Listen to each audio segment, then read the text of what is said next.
got a slip in your palm and a hole in your chest, black coffee on the felt, man, you look like a mess. 3-team parlay turned to dust in your hand. Now you stare at the chips like they made you this man. But don't you go quiet, don't you fade from the floor. Your name still means something to somebody for sure. Put the glass down, baby. Look at me now. Hold on, hold on. Not tonight, not now. Hold on. Let me pull you out. That fella bites hard, but it don't get the crown.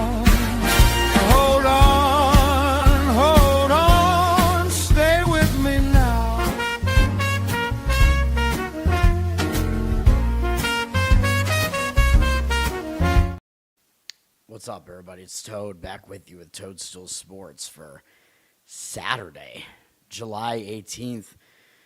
We lost the play yesterday on the show, which I'm not happy about, with Game 1 in Tampa Red Sox. I'm happy that the Red Sox swept the doubleheader and then won 11 games in a row, but I was pretty surprised by that result. I know it was a 10-0 Red Sox win, but the bullpen for Tampa did give up a lot of that. I think it was 3-0 at the end of 5. So it wasn't as crazy as it looked on the final score in the first 5, but whatever. It was a wrong play, and most of the teams that were in the dreaded return home spots yesterday did lose too. And the play that I almost put on my card won easily, the under in Miami-Milwaukee. So isn't that just great? Then I was correct about 3 out of the 4 WNBA games too. So I hate it, man. I just picked the wrong game, and yeah. I don't know what else to say about that. We have to move on to today. That's all there is to do. I'm going to have a couple of baseball plays here on the board. They're both going to be totals. And then I do have a WNBA play for today as well. And I'm not going to give out a play on the World Cup third place match, although I will talk about it. Charles, what's up? Thanks for hanging out. I don't know. I just don't really care who wins that game. It doesn't even matter. All right, Pittsburgh and Cleveland, they're going to have a double header here because yesterday's game got postponed due to air quality because the Canadian wildfires are smoking out the Great Lakes region of the U.S. and up here to some degree as well. It's still ridiculous to me, though, that they can't even play a baseball game. Like, what are we doing here, man? Like, baseball games get canceled and for whatever reason now, for like any reason possible. Oh, there's smoke in the air. We're going to cancel the game now. Just whatever, man. The first game here is the same matchup that I handicapped yesterday. Cleveland is in a return home spot, so, it's still a bad spot for Cleveland, even if it's a day later. They still have some distractions possibly with coming back home and whatever. This pitching matchup is interesting. I mean, it's hard to figure out, really. Of course, no relief pitchers got used yesterday because these teams were still off. So we have rested bullpens. Pittsburgh's is not a very good bullpen, 23rd. Cleveland is 17th. Cleveland is the better bullpen. Pittsburgh is the way better offense. They're number 2. They're also better at home, though, and they're on the road here. Cleveland is 29th offensively. Have no idea if Jose Ramirez is back or not at this point. Pittsburgh is going with Jared Jones. Jones, as I pointed out yesterday, I think he's better than his ERA looks. And if you look at what he did 2 years ago, he was a solid pitcher. He's been derailed by injuries, of course. He missed all of last year.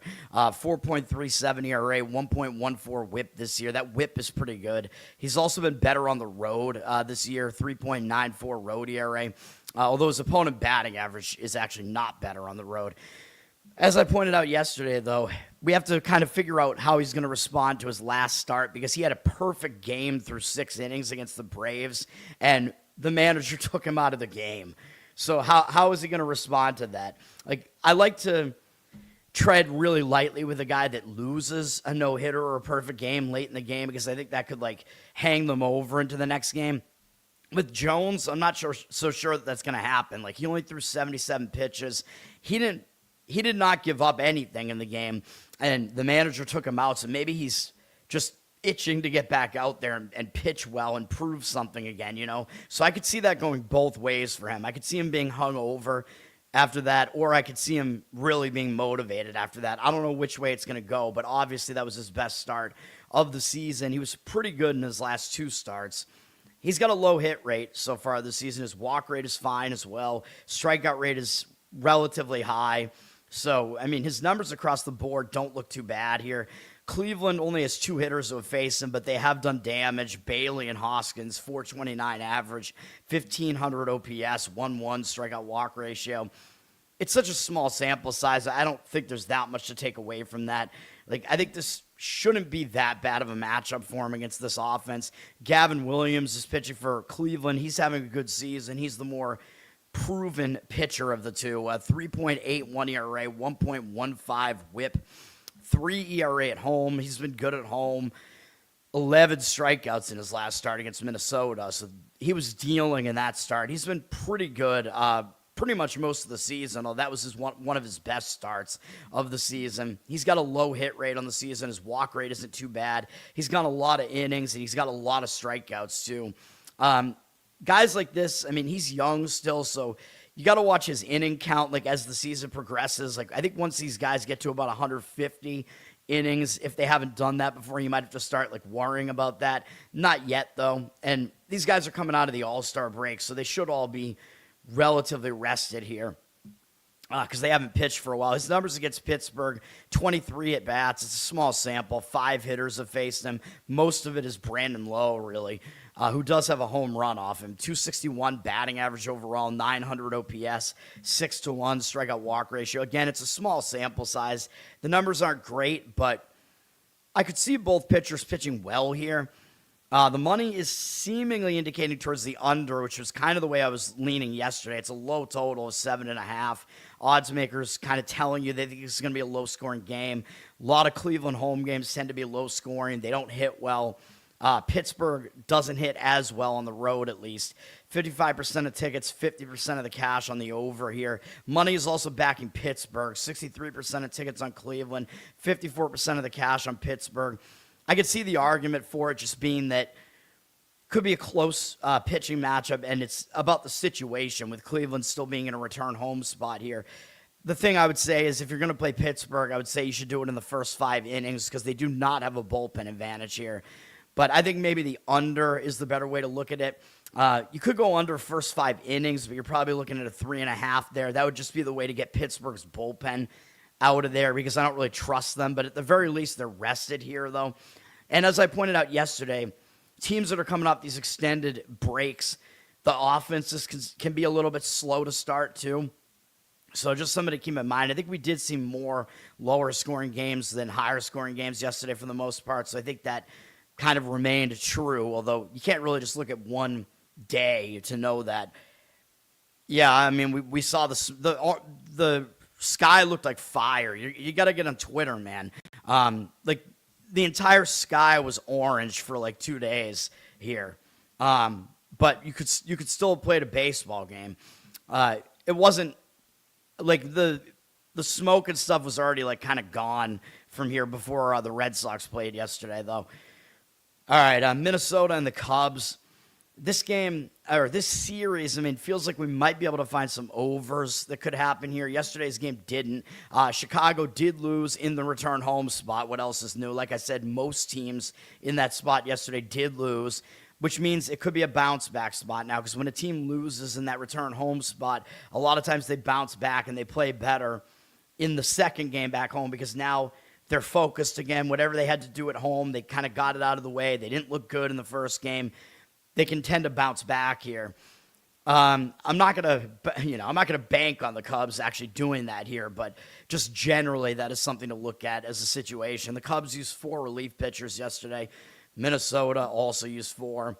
Minnesota's bullpen is very bad. They're 29th out of 30, although their ERA is actually a lot better than the A's right now, so maybe they're the 3rd worst bullpen, but they're still bad. Like, you don't want anything to do with these guys. The Cubs are 13th. Their bullpen has actually struggled recently, although I think they're probably a little bit better than that. Cubs are 4th in offense, so they haven't really had issues with that. Minnesota has been pretty good offensively as well at 8th, which is why I said this does kind of feel like it could be an over-conducive matchup here. Yesterday's game, though, went way under the total because it was one of those Wrigley wind-blowing-out type of totals, and it did not really even get close to the total there. Taj Bradley is going to pitch this one for Minnesota. He's been pretty good recently. He's having a good season generally.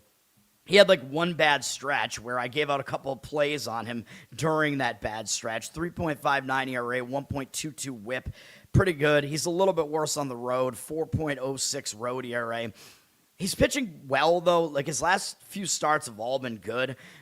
He's given up 2 or fewer runs in 5 starts in a row. So, yeah, he's definitely in a groove right now, though a lot of those are against bad offenses. So, maybe you have to dial it back a little bit. But he's got a high strikeout rate recently. He looks good right now. He's got a high strikeout rate on the season, a low hit rate. So, that does tell you he has talent. He has the ability to fool hitters. His main issue has always been the walks. His walk number is a little bit high, so he's got some control issues, but generally he looks pretty good.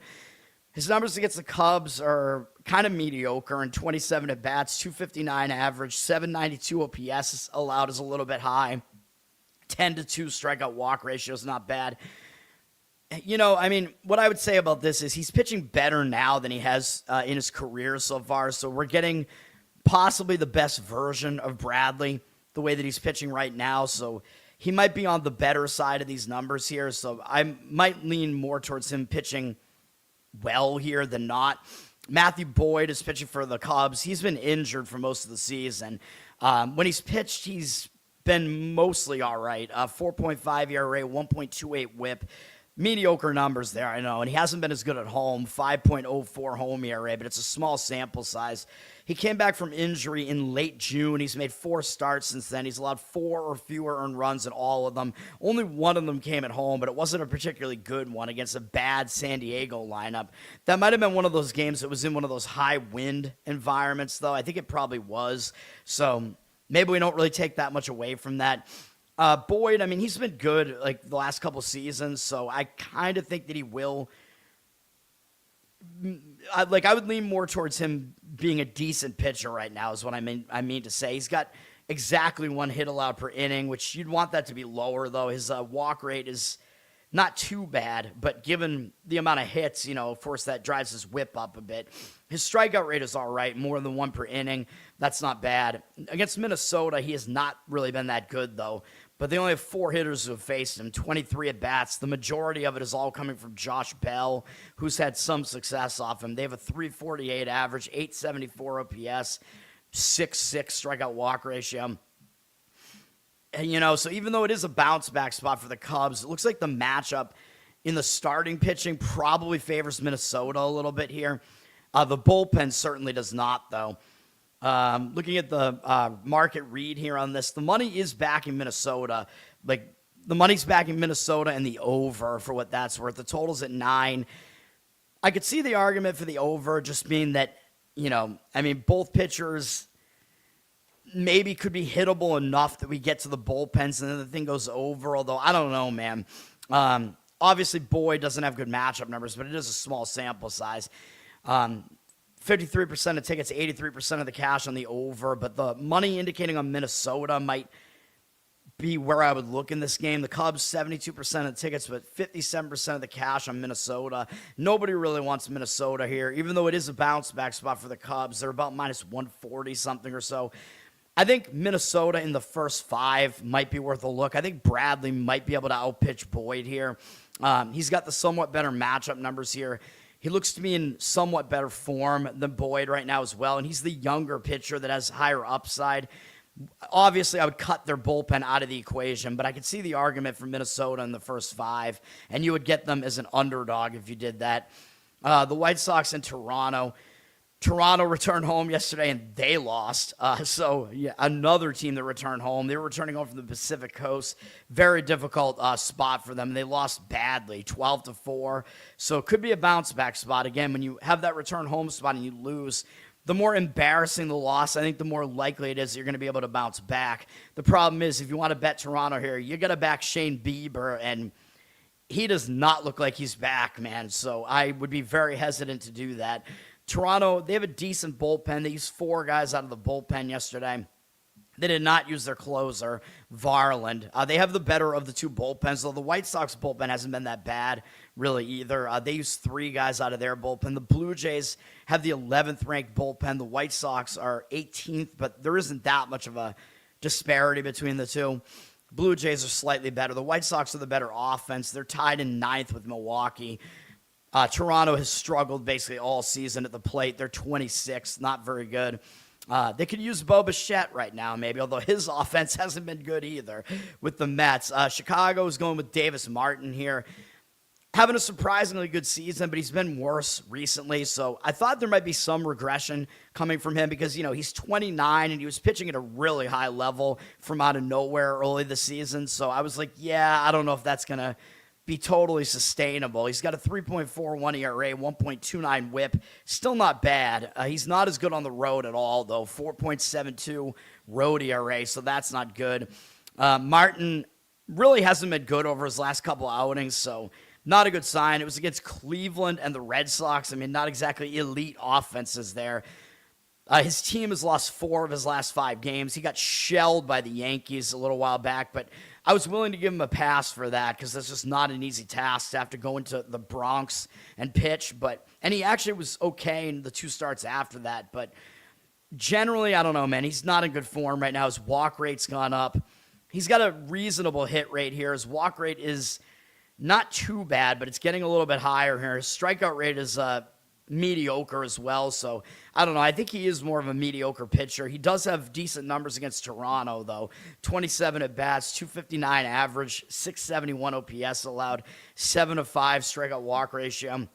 That's not a good ratio, but the rest of those numbers aren't too bad. And he might be able to outpitch Shane Bieber. I mean, Bieber, he's been great, really, throughout his career, but he's been completely derailed by injuries. And last year, he came back from injury after missing a lot of time, and he looked good last year when he was out there, but he got injured again, and he has not returned to form at all, where I keep saying I think he will because he's only 31, so he's not really that old. I keep thinking he's going to be back in form at some point.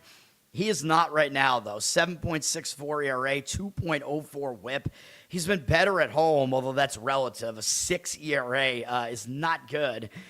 He's not going deep into his outings so far. He's only made 4 starts so far, but Toronto's lost 3 of them. He wasn't really that great against San Diego last time out. His walk rate's been really high. He's given up a lot of hits, too. His strikeout rate looks like it's a little bit down.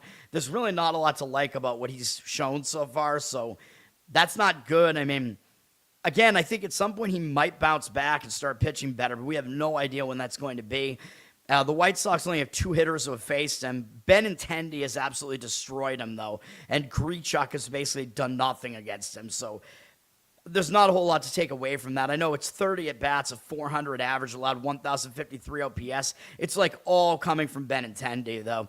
5 strikeouts, 1 walk here. I mean, if you want to go player props and go with Benintendi, to go over his hits plus runs plus RBIs, you could have at it. I mean, he does well against Bieber, even when Bieber was good. But I don't know that this means that Bieber is necessarily going to be really bad against the entire White Sox lineup because most of them haven't even seen him, which is kind of interesting because Bieber spent most of his career in the White Sox division on Cleveland. So it's kind of weird. They really don't have many guys remaining from a few years ago that have seen Bieber. So I found that to be a little bit odd. I'm not doing anything with this game. This game's pretty hard to predict for me. The money is backing Toronto here in the bounce back spot. They're a home underdog. White Sox are minus 116 or so on the road here. 67% of the tickets on them. 71% of the cash on Toronto. The money is also on the over 8.5 for whatever that's worth. But money seems very strong on Toronto here. But you just saw what I showed you with Bieber. Like, do you really want to back him right now? Like, he's not really showing any signs of being back right now, so I would not be able to do that. I might lean to the White Sox in the first 5 just because I think they have the better of the matchup there with Martin over Bieber. He has the better matchup numbers against Toronto, too, so White Sox first 5, maybe a slight lean there. Wouldn't really want to deal with their bullpen, even though it's not a bad bullpen. They don't really have an advantage there. So, yeah, I mean, it's a difficult game to figure out. Cincinnati at Colorado. Colorado returned home from a road trip and lost yesterday. Again, what else is new? That was happening all across the board yesterday, and not in the game that I gave out a play on, so that's just great. Reds won the game 7-2. I mean, Colorado's not a good team, obviously, but I thought Colorado had a chance to do something yesterday. They were actually a favorite, and they had one of their talented young pitchers on the mound, and they still didn't get it done. They used 3 relief pitchers yesterday. These are 2 bad bullpens. Cincinnati only used 2. So, I mean, they're rested, but I would not back these bullpens. Colorado, 28th in bullpen. Reds, 25th. Not a whole lot better there. Rockies have had the better offense. They're 5th. The Reds are 21st, tied with the Red Sox now, the 2 red teams. Rhett Lauder is pitching for Cincinnati. I have no idea how deep he's going to go into this outing. He was starting for most of the season, and then they were using him out of the bullpen the last couple times he pitched, so I really have no idea how many innings he's going to go in this one. They might be going with more of a bullpen game here, which obviously is not good. Although, either way, I don't think it's good. Like, if they leave him in, is that really even good? Probably not. Lauder has a 4.91 ERA, 1.54 whip is really ugly. He's been really bad on the road, 6.75 road ERA. None of that is good. I know his last appearance was out of the bullpen because I had that game on for a little while. Or actually, was it 2 starts ago? I forget. I saw one of these games recently, and I know he was pitching out of the bullpen. So, unclear how many innings he's going to go. He's gone more than 5 innings only a couple of times this year. He was doing it more early in the season. I have no idea, but I lean towards not getting a whole lot out of him here. He's got a high hit rate, a high walk rate. I mean, these are bad numbers here. His strikeout rate is not particularly good either.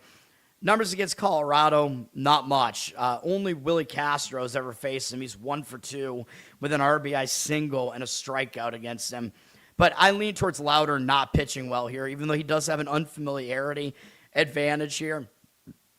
I'm just not sure that's going to be enough. And, of course, in Colorado, you got to gauge how much of a fly ball pitcher is he. Lauder is not really an extreme fly ball pitcher, so he doesn't exactly line up horribly, specifically in Coors Field, but I still don't expect much out of him here.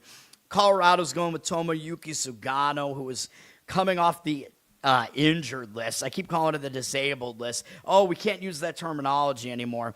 Sugano, he's been mediocre. I mean, he's probably been better than expected, having to pitch at Coors Field, 4.8 ERA, 1.32 whip.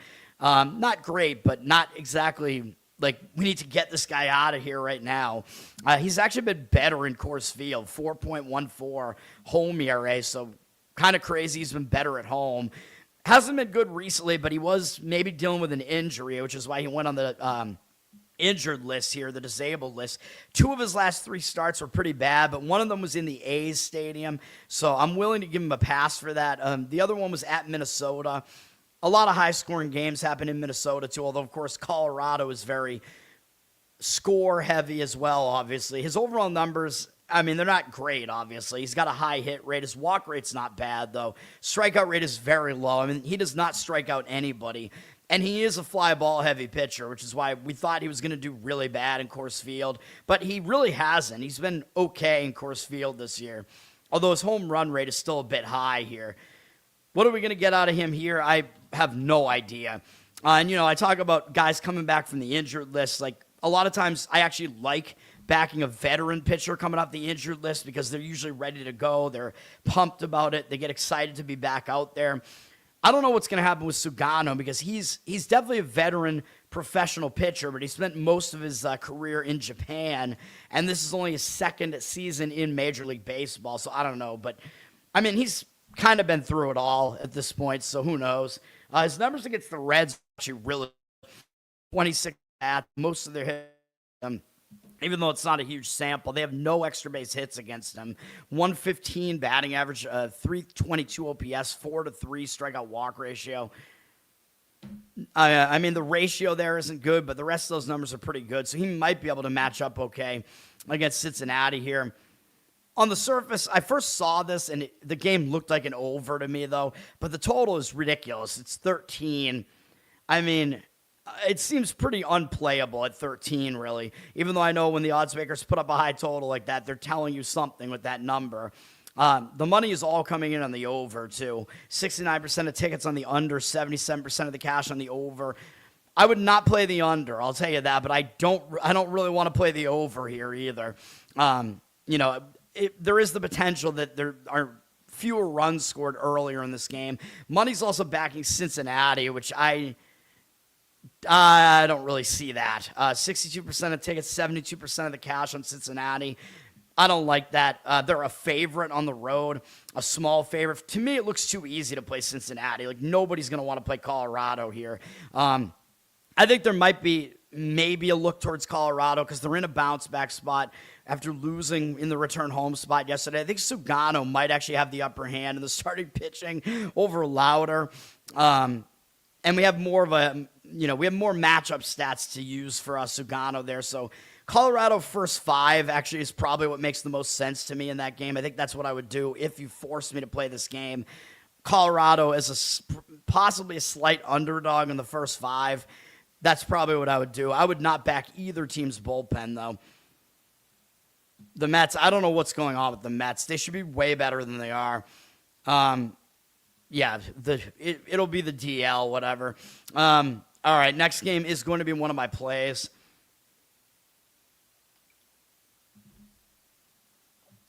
Philly and the Mets. Speaking of the Mets and Philly, I'm going to take this game over the 8.5 here.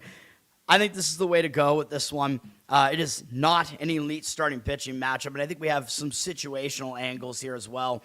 The teams did not play yesterday, so that is something to keep in mind. So the bullpens are rested, but I'm still going to take this over because I think when you fade the starting pitchers, I think it can kind of domino into the bullpens, so I never really go over in the first 5. Philly's bullpen hasn't really been that good anyway, but yeah, these teams, for whatever reason, were off yesterday.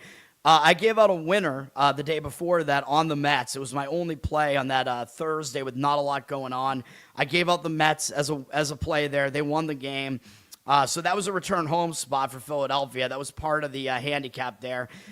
Also thought Philly would be a little bit distracted because of the All-Star festivities in Philly. And they had, I think, 5 guys on the All-Star team.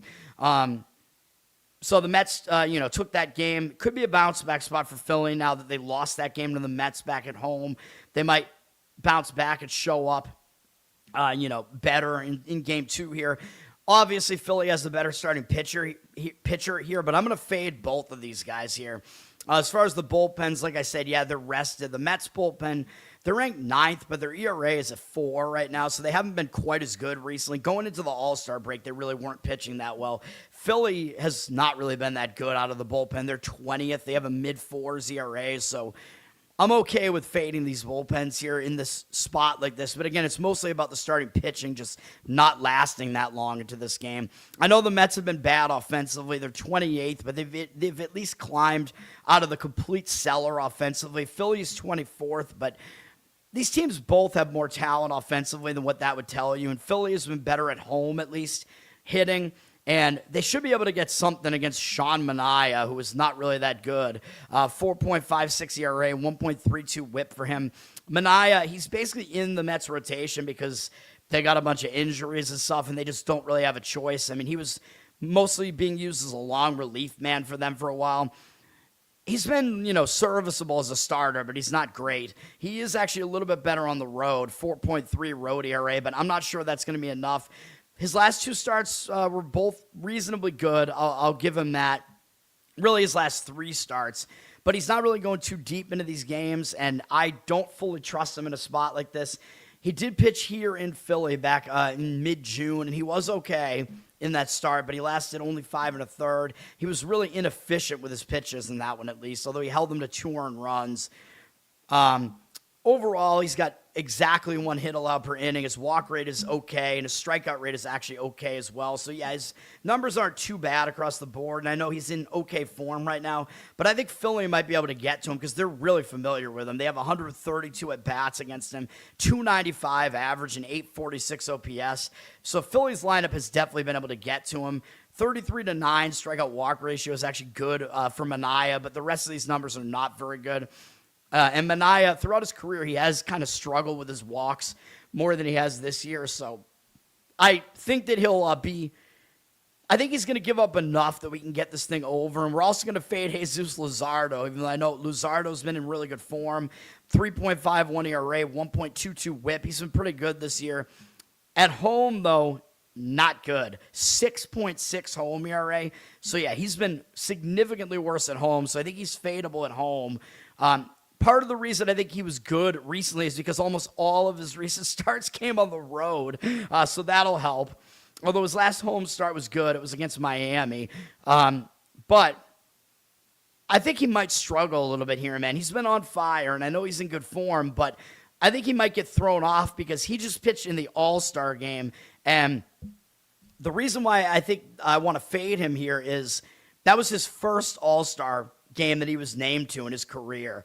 So I think that is a spot where you want to fade a guy coming off of that because that can be a big distraction the first time you get named to the All-Star team. I think if it's like a guy that's been named to the All-Star team a whole bunch of times, I don't think it really affects him anymore. But for Luzardo, that was the first time getting named to it, and he got to pitch an inning. He pitched a clean inning in the All-Star game at home, by the way. I think that's bad. I think it's going to be a distraction for him. I think it might be a little bit of a letdown or a hangover spot coming out of that, so I don't like that. He did pitch here in the stadium against the Mets back on June 28th.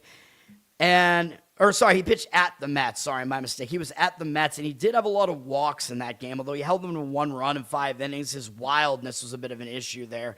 And overall, he's actually had some issues against the Mets. They have 111 at-bats against him, 288 average, 781 OPS. So the Mets have actually had the upper hand hitting against Luzardo.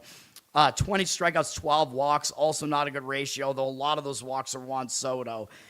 But yeah, I think both offenses actually have the edge in this one. I'm going to fade both starting pitchers here. I think you fade them both here. There's a little bit of a situational angle there to fade Luzardo. The money seems like it agrees with me, at least for now. 60% of tickets, 77% of the cash on the over. That is what we're going to go with. Philadelphia is pretty heavily favored here at minus 160 something. They're very public as well. 88% of tickets, 92% of the cash. I know I said it's a bounce back spot for Philly. Luzardo is better than Manaea. I don't think I want to back Luzardo in a spot like this, though, for all the reasons I just stated. So I'm staying off the side there. Also, I think the price is probably too high on Philadelphia there. But, yeah, over is the play in that one. It's a reasonable total at 8.5, too. All right, Tampa Bay and Boston on ESPN. Red Sox have an 11-game win streak now, and they won both games yesterday. Jake Bennett was awesome, dude, in that game. I gave out that play on Tampa in that first game. Bennett, I mean, yeah, he was excellent in the game. What else can I say? He was one of the main reasons the Red Sox won that game. Game 2 was weird in that, like, all the runs in Game 2 scored early in the game, and then the bullpens pitched well in that game. I don't know what to make of that, but what we can say is the bullpens are not in a good rest scenario here because basically everybody came out of the bullpen yesterday. However, the good thing for the bullpens is they didn't have to pitch for a few days, you know what I mean? So the bullpens, even though they got used yesterday, some of these guys are probably going to see action again today. The Red Sox used 7 relief pitchers in the doubleheader yesterday. And Tampa Bay, I think, used 5 or 6.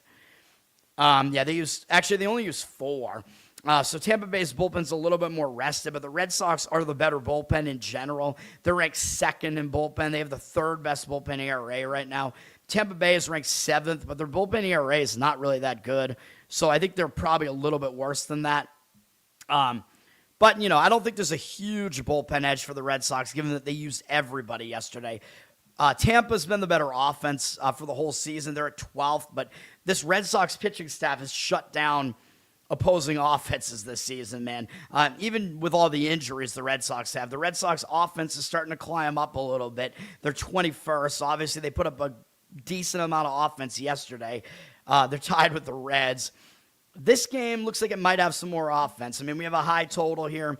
Ian Seymour is pitching for Tampa Bay. He's kind of a converted reliever, but he has actually pitched pretty well this season. Some of these numbers are coming out of the bullpen, but he's been decent as a starter. 4.59 ERA, 1.16 whip. That whip is pretty good. Indicates his ERA should be better than it is. He's been significantly worse on the road, though. 5.87 road ERA. And Tampa is worse on the road, although the Red Sox have actually been worse at home this year. But Tampa is much better at home. So both teams are in their worst home road splits. But Ian Seymour is in the bad of his home road split here.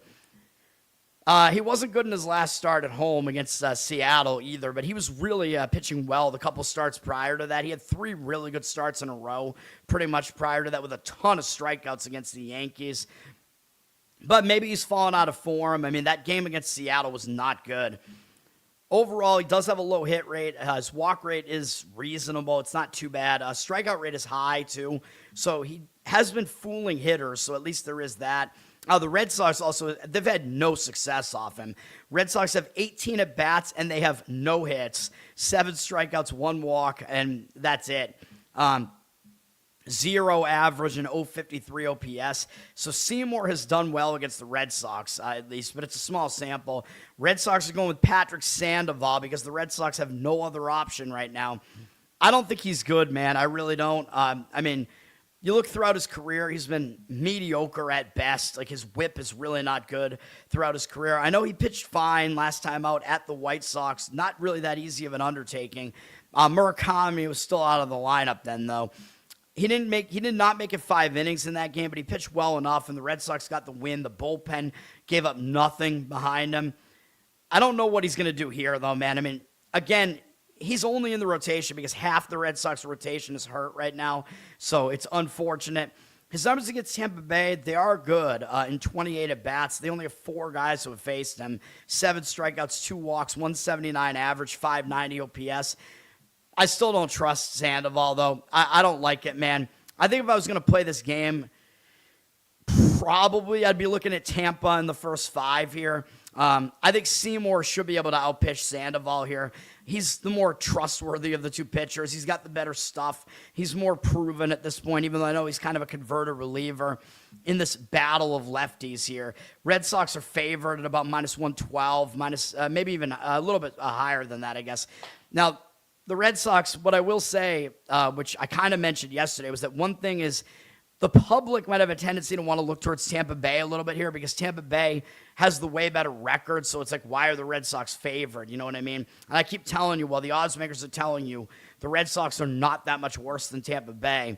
However, I think I would fade the Red Sox in this spot. 71% of tickets, 64% of the cash on the Red Sox. So it looks like the Red Sox are actually the public side here, even though I don't think it totally makes sense. Like, the line looks a bit misleading, so I wouldn't have expected the public to be that heavily on them, but whatever, man. The way I look at it, I think Tampa Bay in the first 5 might make the most sense there, and then just avoid what might happen with the bullpens because the Red Sox still might have a bit of a bullpen edge there. But I'm not going to touch that game. Garrett, what's up? You're tailing that over. All right. The Braves, are they back? I don't know. I mean, they're a decent team. I don't know what you're going to get out of the Braves in this one. Texas at Atlanta. The Braves won in the return home spot yesterday, 15-1. Although, I mean, it was Chris Sale against Cal Quantrill, man. I mean, I expected it to be much lower scoring, but I didn't think that the Braves were going to lose the game, which, of course, they didn't. But, I mean, you should not lose when you have Chris Sale on the mound, and they do not have Chris Sale on the mound this time. After a game like that, you know, maybe there is some value on Texas after that. However, Texas, they used 3 relief pitchers yesterday. Their bullpen has not been good recently. Atlanta only used 1. Atlanta has the number 1 bullpen in baseball still. Texas, they've been a good bullpen the last couple of years, but right now they're not pitching well. Texas is 14th right now. Yeah, I mean, I don't know, man. I expect Texas to get better again out of the bullpen, but right now they're not really that good. Atlanta's 12th in offense right now, tied with the Rays. Texas is 17th. Texas actually hits better on the road, and Atlanta does not hit as well at home, so keep that in mind. The starting pitching matchup is, I think, pretty unpredictable. Texas has Mackenzie Gore on the mound.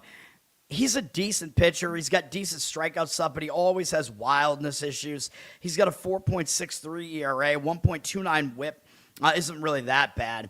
He's not good on the road, a 5.81 road ERA, so he's in the worst of his home road splits here.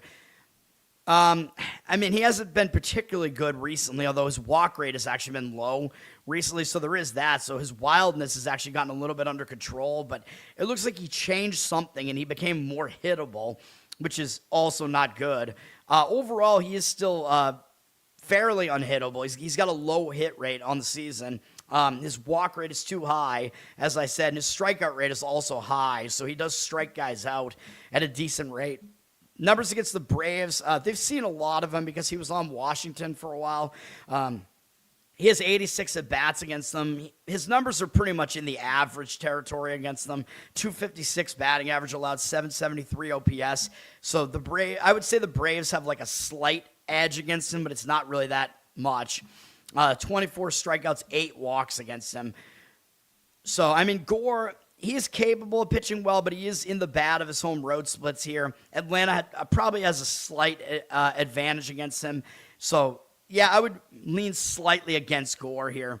But Atlanta's going with Owen Murphy, who we have no idea what you're going to get out of this guy. He's 22 years old. He's already had Tommy John surgery. I looked at his scouting, man, and he's been good so far, but he's only made 2 appearances. He had a 1-inning relief appearance that gave up a run against the Mets. And then he had one other appearance where he had 3 completely clean innings against St. Louis. Both of those are out of the bullpen. So this is going to be his first major league start. I have no idea what you're going to get out of him here, man. I have no idea how many pitches he's going to throw. I don't know if they're going to have him on a short leash here. Honestly, I have no idea. With the Braves having a good bullpen, I think Murphy's probably going to be on a short leash here, man. Like, if he starts showing signs of not pitching well, they're probably going to go to the bullpen. So I have no idea what you're going to get in this game, although obviously his overall numbers look good so far. 2.25 ERA, 0.25 whip. He's only allowed 1 hit in 4 innings so far, 4 strikeouts, no walks. I looked at his minor league numbers, and what I can tell you is in AAA this season, overall pretty decent numbers, but he has had walk issues in AAA this year, and his strikeout rate was actually good, which is not really what I expected to see, because I know he's gone through Tommy John surgery and his velocity went down after that. He does not throw that hard, which I thought that he might not, because he's not really a big guy. He's not a heavy pitcher. So he throws like low to mid 90s on his fastball, and he has like a very typical pitch mix of fastball, slider, curveball, change. I don't know what else to say about him, man. He does have an unfamiliarity edge here because he's new to Major League Baseball, so obviously Texas has never faced him before. Does that give him an advantage over Mackenzie Gore? It might. I don't know, though, man. Atlanta looks way too easy to play here.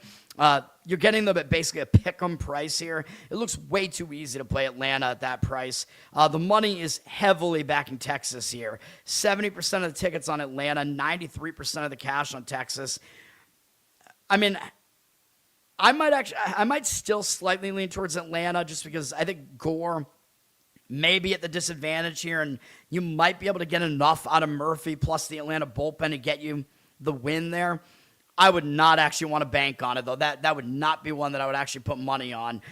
Even if I would slightly lean that way, I would not do it, and the market read is completely against it. So total is also high at 9, where I thought yesterday's game looked like it was going to be low scoring. I have no idea what you're going to get in this game, man. One other way to play this, by the way, to take the Murphy question mark out of the equation, you could play Atlanta over their team total. Although I don't know if I really want to do that either, because the money's coming in against them, and Atlanta scored 15 runs yesterday, and they're typically not as good at home this season hitting, so I don't know if I'd really want to do that.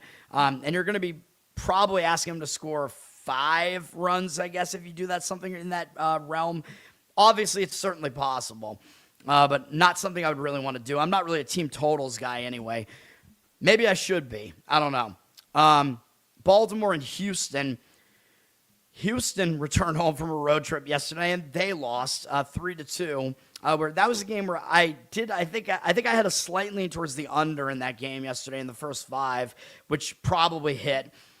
Houston had used 3 guys out of the bullpen yesterday. Baltimore used 5.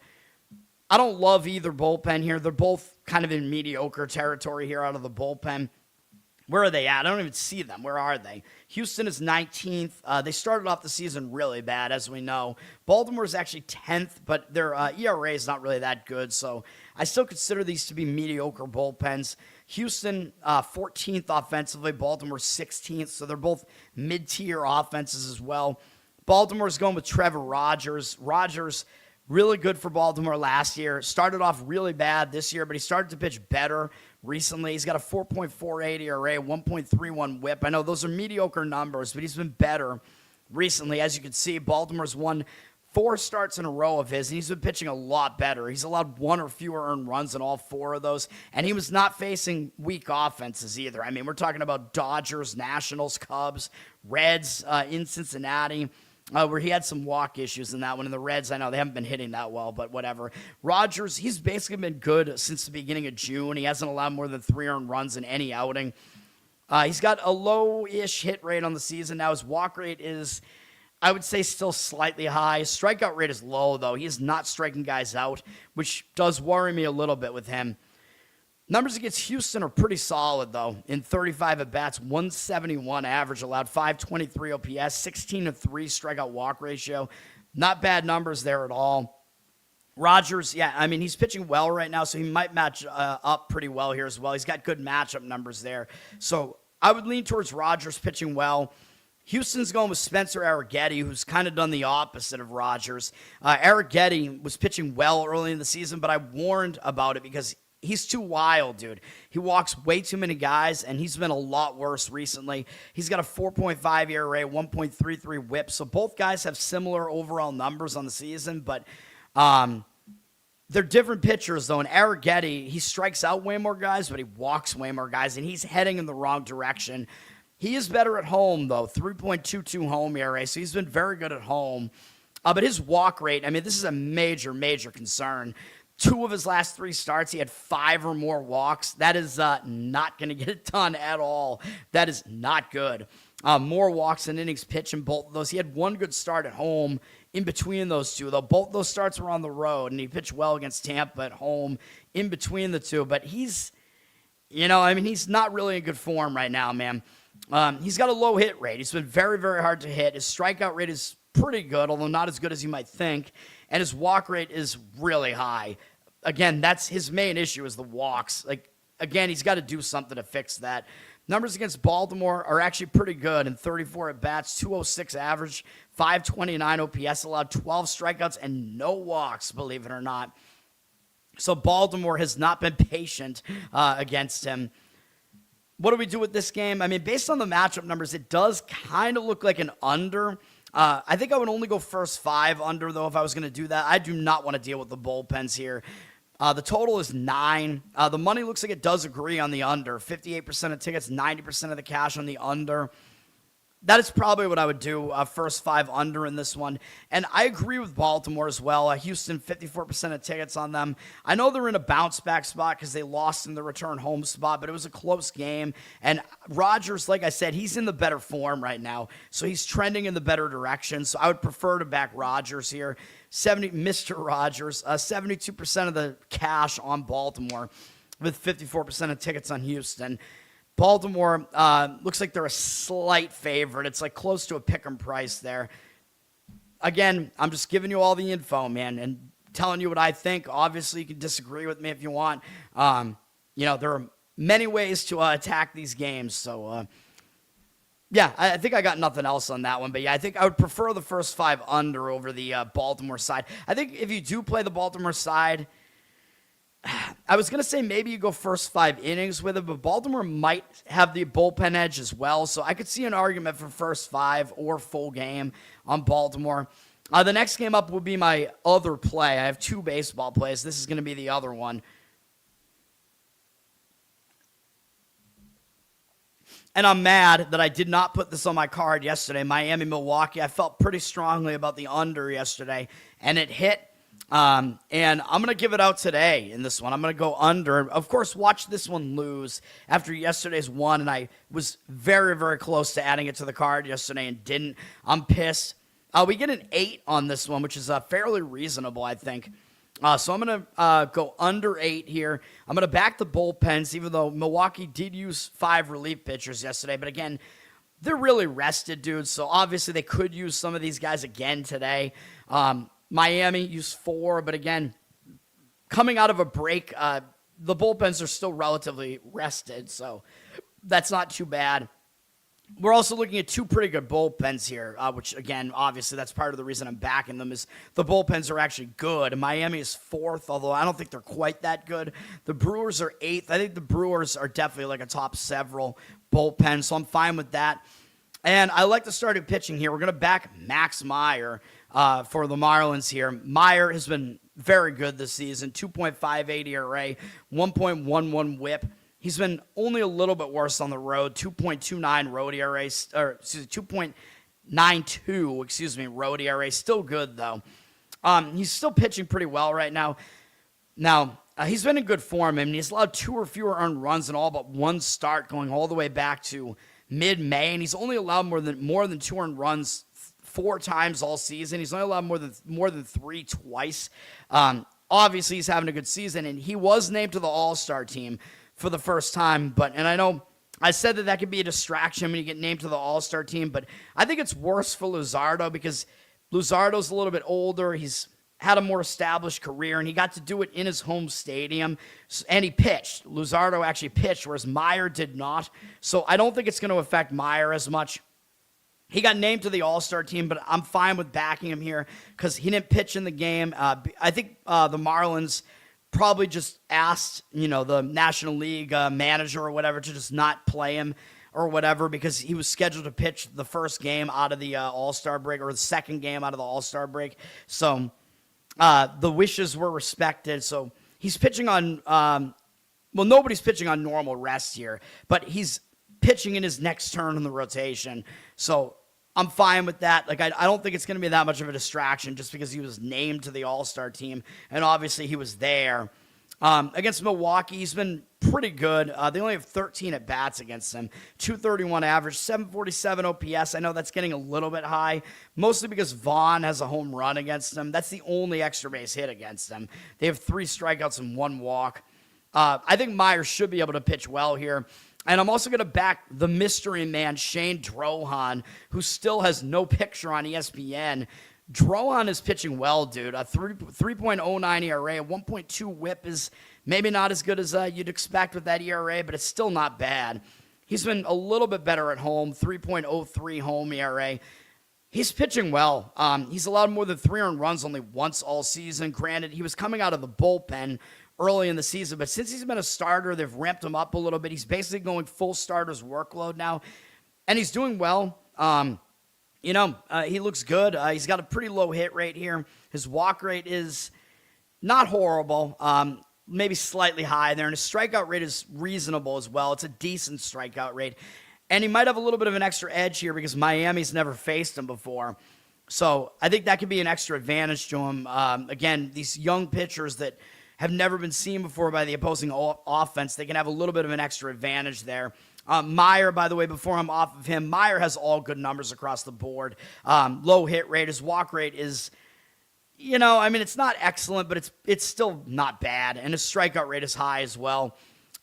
Also, I forgot, these teams have actually hit pretty well. Miami is 7th in offense, but like I said, I think their numbers are skewed a little bit right now because of their recent road trip where they played in Coors Field and in the A's stadium. And Milwaukee is ranked 9th right now, tied with the White Sox. But you know me, I prefer good pitching over good hitting, and I think that's what we got here. Under is going to be the play in this one, and I know I'm really pissed I didn't add it yesterday. The money looks like it's completely disagreeing with me on this. I don't really get it. 52% of tickets on the under, 92% of the cash on the over. Maybe I should be worried. I don't know. The money's also backing Milwaukee. 72% of tickets, 83% of the cash on Milwaukee at about minus 130 something here. I don't really have a good gauge on the side. I mean, maybe the money is kind of backing on Meyer being a little bit distracted because of the All-Star game. I still, I'm not as worried about it because he didn't pitch in the game, so I'm less worried about that. Yeah. So, I don't know. That's my take on the game. As far as what happened yesterday, though, it was an under. Milwaukee did actually win the game, even though they were in the return home spot. Milwaukee did win 2-1. But yes, I'm still pissed I didn't add that because we could have had a split day yesterday, 1-1, and I think it would have actually been a slight win because the loser was at an underdog price. So I'm pissed. I should have added it. I was just a little bit worried about Alcantara. And again, watch this game now go over the total. I'm going to be so pissed when that happens. You know it's going to happen. McAdoo, what's up, man? Yes, Drohan, the mystery man. Bob's Burgers, I'm also watching it, right? I'm catching up on it. I hadn't watched Bob's. I watched every episode up through 2020, and then I kind of lost. I don't know. I just stopped watching a lot of those. The lockdowns threw me off, man. Although you think that would make me tend to watch these shows more, but that wasn't the case. Like, I stopped watching those shows in 2020, so now I'm trying to catch up on Bob's Burgers. I'm in season 12 now, and it's starting to get a little bit worse, man. I gotta say, it's not horrible. It's not bad, but I don't know. It seems less funny, and I know they fired Jimmy Pesto at some point around that time just because he was at January 6th, and you know how these people are in Hollywood and whatever, in that sphere. You can't do any of that, man. It's a whatever. It's a thought crime. I hate that. I'm not at the point where they've replaced him on the show yet, but it's absolutely ridiculous that they replaced him. Pesto was a good character, dude. He's Bob's main nemesis, and you're going to replace him again just because of your politics and because Pesto, the actor, whoever voiced him, was at January 6th. I mean, give me a break, man. There were a ton of people there. Oh, that means he's a criminal now because he was at a location and maybe walked into a public building. Give me a break, dude. I don't know if I'm allowed to say that on the show here, but yeah, Bob's Burgers, it's a funny show, man. I got to say, John Benjamin is hilarious. He's a really good voice actor. Dan Mintz as well. By the way, Dan Mintz, the voice of Tina on the show, go find his stand-up comedy. There's not that much of it out there. He needs to do more, dude. His stand-up comedy is awesome. It's all these like monotone one-liners, and it's so good. Like, a lot of it is so clever. He's one of the most underrated stand-up comedians, Dan Mintz. Yes, correct. I think I follow Jimmy Pesto, that actor. His wife is on Twitter, and she's been defending him and taking up his cause on Twitter. I'm pretty sure I follow her. She's pretty cool as far as I can tell. All right. So those are my only plays in baseball. I do have a WNBA play as well. Got to get through this, man. The show's taking a while. San Diego at Kansas City. Kansas City won the game yesterday. I did not think that was going to happen.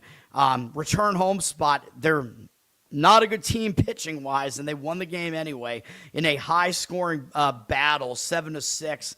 I don't know if they're going to be able to repeat that here. Maybe the high-scoring aspect is repeatable. Kansas City used 4 relief pitchers yesterday. Their bullpen is very bad. San Diego used 4 as well. San Diego, their bullpen is the better of the two, although they haven't been that good recently. They're at 12th. I still think they're better than that, though. Royals are dead last, and their ERA is better than the A's. They're a bad bullpen, though. They're one of the bottom bullpens. As far as the offense is concerned, Kansas City, they're 18th. They've been not a great offense, but they are better at home, especially since the walls have been moved in this year in the stadium, in Kauffman Stadium. San Diego's been atrocious offensively. They're dead last, 30th. So they do not really have an offensive edge against anybody. Griffin Canning is pitching for San Diego. Probably not a good thing. Usually not.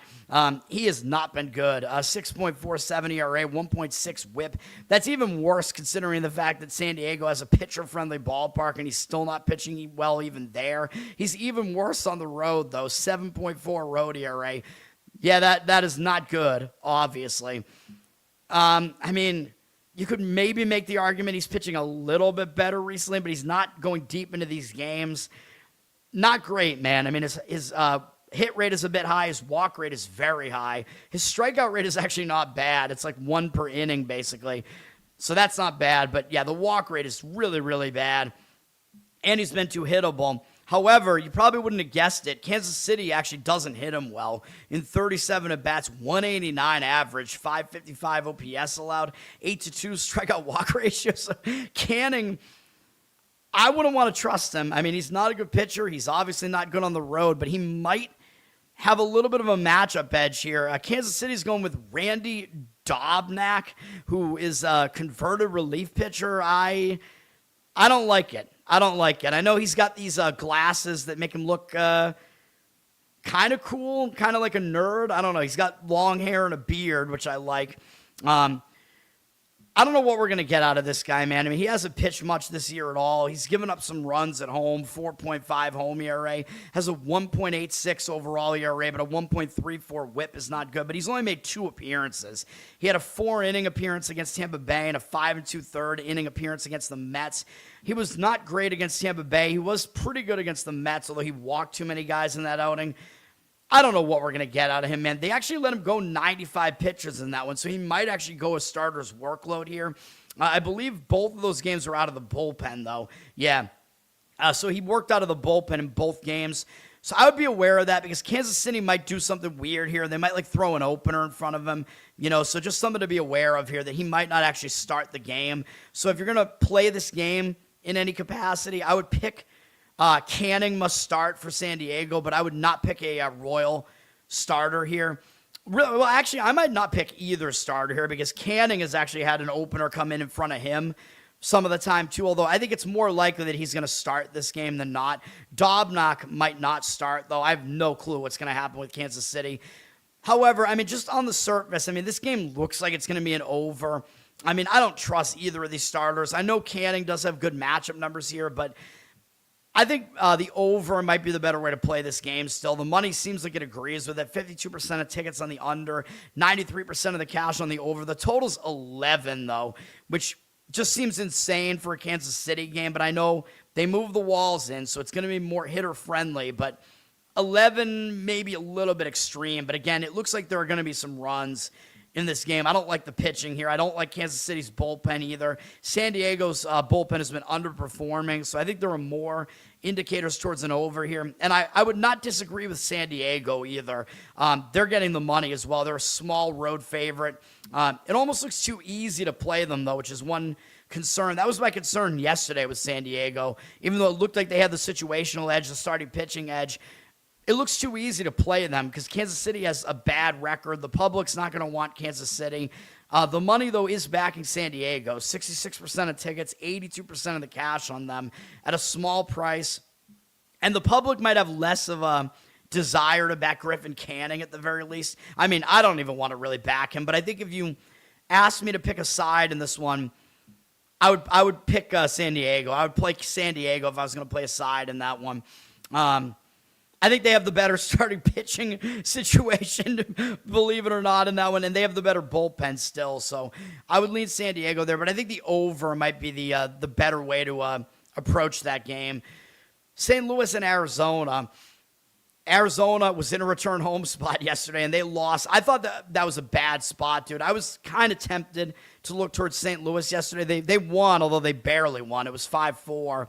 But that spot for Arizona was quite bad, dude. They were coming off a ridiculous sweep of the Dodgers, plus having to return home with the break in between. The break could have stopped their momentum, too. So that was a decent spot to look towards St. Louis there. Also, I didn't love the pitching matchup enough in that one. But St. Louis got the win yesterday. St. Louis's bullpen is not particularly good. They used 3 guys out of the bullpen yesterday. Arizona has the better bullpen out of the 2. They used 5 guys out of the bullpen, though. Arizona is ranked 5th in bullpen, although I don't think they're that good. They're better than St. Louis, though. St. Louis is 21st. I think St. Louis is kind of a more mediocre bullpen, though. Arizona has not hit well this season. They're 25th. St. Louis is at 20th, so they've kind of fallen off offensively as well. St. Louis is going with Dustin May. May, I mean, he's had an okay season. He was pitching well for a while and then had an injury come up, and he hasn't really been as good recently. He's got a 4.55 ERA, 1.26 Webb. I mean, I don't think he's really that good in general anymore after he's had injuries already, like in his career, although he hasn't been that bad this season. He has not been good on the road, though. 5.94 road ERA, so he's much better at home, where it's more pitcher-friendly in in St. Louis, excuse me. In both Seattle and St. Louis. But May pitches for St. Louis. May, you could tell that he took an injury, I think, in that Atlanta game, and he pitched on schedule, basically, after that, actually on short rest, and he actually was good against Milwaukee, but had a short outing there. Threw a lot of pitches, though. He was kind of inefficient. Then last outing, he wasn't really that good against the Braves, although two of his 3 bad outings recently came against the Braves, though, so I don't know what you can really take away from that. But he walked a bunch of guys. He seems like he's a bit out of form right now, though. He has not made it 5 innings since that really good start that he had, where he had a 1-hit complete game against San Diego. He basically hasn't been good since then, so maybe that career effort threw him off, too. I don't know, man. He does have a pretty low hit rate on the season. His walk rate's not bad either. Strikeout rate is actually okay, too. So his overall numbers are really not that bad. Numbers against Arizona are pretty good in 65 at-bats, 154 average, 464 OPS, 14-4 strikeout walk ratio. So if May is going to bounce back, it may be in a matchup like this, although he doesn't do well on the road, though. But this matchup looks like it's okay for him. Brandon Pfaadt is pitching for Arizona. I don't know what happened to this guy, man. He was decent for a while. This season has been a struggle for him. 4.7 ERA, 1.32 whip, 5.28 home ERA, so he hasn't pitched that well at home, although his opponent batting average at home is actually better than it is on the road. What to know about Pfaadt, though, is they actually sent him to the minors, and he came back up. He was in the minors for most of the month of June, and he's made 3 starts since coming back up, and he's actually been fairly good. He's gone at least 5 innings in all 3, and he's allowed 2 or fewer earned runs in all 3, and he's only walked 1 guy in that entire stretch. He hasn't been striking guys out, though, but he's pitched better. And I was thinking, well, he pitched against San Francisco, San Diego. I mean, is that really that impressive? Well, he followed that up pitching pretty well against the Dodgers last time out, and he actually got a win in that game, in that series where they swept the Dodgers. So, I don't know, man. Maybe sending Pfaadt to the minors, maybe he figured something out. Maybe he's more motivated coming back. I mean, he's been an okay pitcher in his career, better than what he's shown this year at least. His hit rate is right around 1 per inning on the season, which isn't great. His walk rate is okay. His strikeout rate is not that good, though.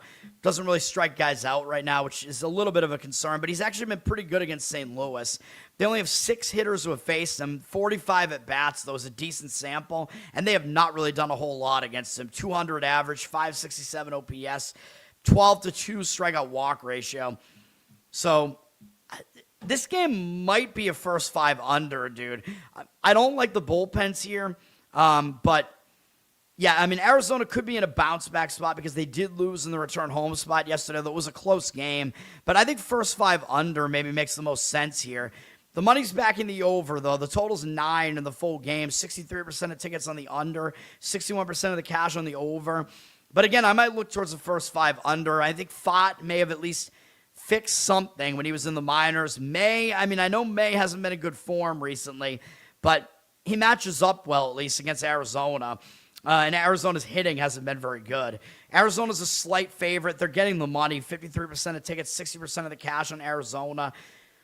I mean, May has had the better season, but Pfaadt is actually in the better current form over the recent starts. So something to keep in mind there. So it looks like the money is kind of backing the current form plus the possible bounce back spot for Arizona there. It looks like that's where the money is going there.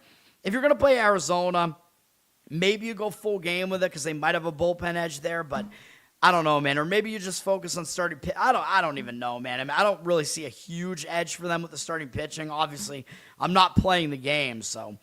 I forgot to talk about Game 2. Sorry, my mistake. Pittsburgh-Cleveland, Game 2.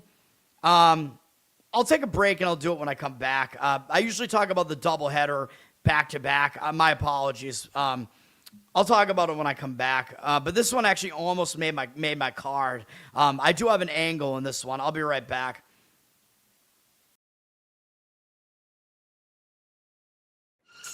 Yep. Inside, I want to kill myself. We are on an 0-7 run over the last 2 days. After tonight, it was just complete bullshit.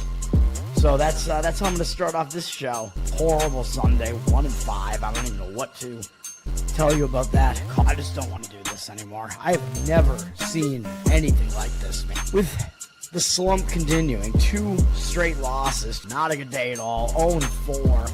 I just have not had a good season, man. What can this slump that I'm on? The slump continues. I've reached a new peak, actually. With I'm gonna burn my Bruins hat, man. I don't know what is going on with the Bruins. March 8th, is that what it is? I don't even know. It's March 9th, I think. Who even knows, man? I don't know what day it is anymore. I don't even know what day it is anymore, man. Back with you after the worst day that I could possibly have. Back with you, as I always am. Until I die, at least. 0-2 yesterday, and yesterday did not go well for me. 0-5. The worst month that I've ever had in my 18 years doing this. I don't know what to even tell you about this anymore. With the slump yesterday, as the slump discontinues. The slump continues. Somebody fucking kill me, please. I don't even know what I should do at this point, other than potentially end it all. All right. Pittsburgh-Cleveland, Game 2. As I already mentioned, Pittsburgh has the way better offense than Cleveland, but Cleveland has the better bullpen. So something to keep in mind. I always mention with Game 2s, I tend to lean overs in Game 2s because the bullpens tend to get used in Game 1. So Game 2, I think, has a little bit more of a tendency to go over. But again, you don't really know until Game 1 happens, really. And yesterday, if you had the over in that Red Sox-Tampa Game 2, it was looking like a sure thing, man. I mean, you had 8 runs in the first, 3 or 4 innings of that game, and then no more runs scored. And I think the game actually wound up going under. Kind of ridiculous. Or it landed right on the total. I forget. This game, though, my angle would be to look towards Pittsburgh here. I like Braxton Ashcraft, dude. I think he has the advantage here. I think if we're going to play Game 2, I would play Pittsburgh in the first 5 innings here. I like Ashcraft. He's had a good season. 3.49 ERA, 1.11 whip. Did he get named to the All-Star team? Hold on. I'm guessing he didn't, but let me see. He did. Oh, God. All right. So Ashcraft did get named to the All-Star team, so something to keep in mind. I don't think he pitched, though. But, again, he was a first-time All-Star. So, again, I would say, that could throw a guy off a little bit, mentally, although I know I'm backing Max Meyer today to get us an under. I would still lean towards Ashcraft here as well. He's been good on the road, 3.29 road ERA, 3.49 ERA on the season. I think I might have said that already. 1.11 whip. Good stuff. Wasn't good in his last outing against Milwaukee, and actually 2 of his last 3 outings actually weren't that good in that he gave up some runs against Philly and Milwaukee, but his strikeout walk ratio was still good in those games, so I think he got a little bit unlucky. It was like everybody that he put on base scored in those games, so seems a little bit luck-oriented. Ashcraft has been good, dude. He's got a low hit rate, low walk rate, high strikeout rate, just good numbers across the board. And Cleveland basically has never seen him. Only Bailey has ever faced him before. He is 1 for 2 with a 2 RBI single. No strikeouts, no walks, but this is a bad lineup. I think Ashcraft should be able to handle them. And again, he has an unfamiliarity edge. These young pitchers, when they are good and they're going up against an offense that hasn't seen them before, usually the pitcher has the edge. So I like how Ashcraft sets up there, even though it was his first All-Star nomination, whatever you want to call it. Logan Allen is pitching for Cleveland. That's a name I haven't heard in a while. Logan Allen has actually pitched once this season back in May. Was it a relief appearance? I don't know. I think it was a relief appearance. Logan Allen, he was in the starting rotation for Cleveland last year. He really has not been great, dude. He's got some really mediocre numbers throughout his career, 3 seasons in the majors. So there's not really a lot to love about him. He made 1 appearance, like I said earlier this year, and he was actually fairly good. He went 4 innings, allowed no earned runs on 5 hits against Washington, a pretty good offense. This was in Cleveland back in May. 7 strikeouts, 1 walk. So overall, he's got a 0 ERA and 1.5 whip. I don't know what to take away from that. I mean, probably nothing. I mean, I think what there is to look at is just throughout his career, he's been really mediocre. His walk rate, I think, has been a real problem throughout his career. So that's something to keep in mind. Yeah, like his walk rate's been way too high, and he isn't really that great of a strikeout pitcher either. So that's basically what you usually get out of him.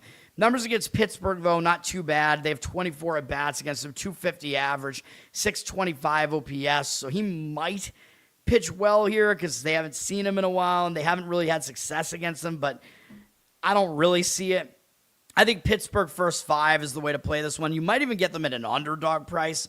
They're an underdog in the game, although some of that has to do with the bullpen, obviously. Pittsburgh does not have a bullpen advantage, which is why I'm saying first 5. You might have to play them as a favorite. It looks like they are actually a favorite now. They're about minus 115 now, so they're going to be a favorite if you play them in the first 5, but that's what I would do if I was going to play this game. I would play Pittsburgh in the first 5 in game 2 here of the doubleheader, backing Ashcraft. 52% of tickets, 83% of the cash on Pittsburgh. I might pick Ashcraft must start and not pick a Cleveland starter because they might put an opener in front of Allen. They might do something weird. I have no idea. But, yeah, I mean, that's what I would do if I was going to play it. 52% of tickets, 83% of the cash on Pittsburgh. And the money is back in the over at least slightly in the game at a total of 8. But first 5 Pittsburgh is what makes the most sense to me there. Yes, that I'm just using that as intermission now. Bangers and Mash is one of the only good like British dishes, man. They don't have many, but Bangers and Mash is good. All right. For those who are not acquainted with it, it is sausage with usually like a mushroom gravy and mashed potatoes. Good stuff. All right. Next game is Dodgers and Yankees on Fox. So they're primetime night game. Do you think more people are going to watch Yankees-Dodgers or Giants-Mariners that are also on Fox at the same time? Which one of those games is going to get more of an audience? I have no idea. And I think it's going to be regional, too. So if you're on the West Coast, you're going to get the West Coast game. Enjoy. Yankees lost the game yesterday 2-1. Pretty brutal in a return home spot there. It was a 2-run homer by Muncy. Cole was pitching well, and he got hit for that home run late in the game in the 7th. Pretty crazy, man. 2-1 was the final yesterday. Yankees in a return home spot. Maybe they'll bounce back in this one. I mean, again, teams that lose in that first game back a lot of times will do better in the next game. The Yankees only use 3 relief pitchers. Dodgers use 3 as well. These are both pretty good bullpens. Yankees are tied for the best bullpen ERA with Atlanta. They've been good. They're number 3. The Dodgers, not much worse at 6, although their ERA indicates they're a little bit worse than that. So Yankees have a little bit of a bullpen edge there. Dodgers are number 1 in offense. Yankees number 6. 2 good offenses. Dodgers have been a good offense on the road. Yankees have been a good offense at home, which is, it makes it even a bit more surprising. The game was so low scoring yesterday, although the pitching matchup in yesterday's game I think was better than this. Although actually Sasaki pitched for the Dodgers yesterday. You're telling me the Yankees did not hit Sasaki in the game yesterday? Is that really what happened? That's not a good sign, man, if the Yankees couldn't hit Sasaki. I mean, he's Sasaki. He does not pitch. He does not pitch well on the road, and he has been a head case. Dodgers are going with Emmett Sheehan in this game. I think looking at these 2 starters, they're both okay starters. I think Sheehan, they're both probably better than you think they are. Sheehan, I think, has more upside here, although his season has been not great. 4.81 ERA, but his whip isn't too bad. 1.24. He's been a bit worse on the road, though. 5.05 road ERA. I mean, it's been a mixed bag from him. Recent form has been kind of mediocre. You look at his overall numbers, though. I mean, there's nothing really bad here. Like, his hit rate's pretty low. His walk rate is pretty low. Strikeout rate is high. He's given up too many home runs, and that's really kind of been what's gotten him. Could be an issue. I mean, the Bronx, Yankee Stadium, is fairly home run friendly. And he is a fly ball pitcher, so that might wind up getting to him here, but I do think he's better than people think that he is.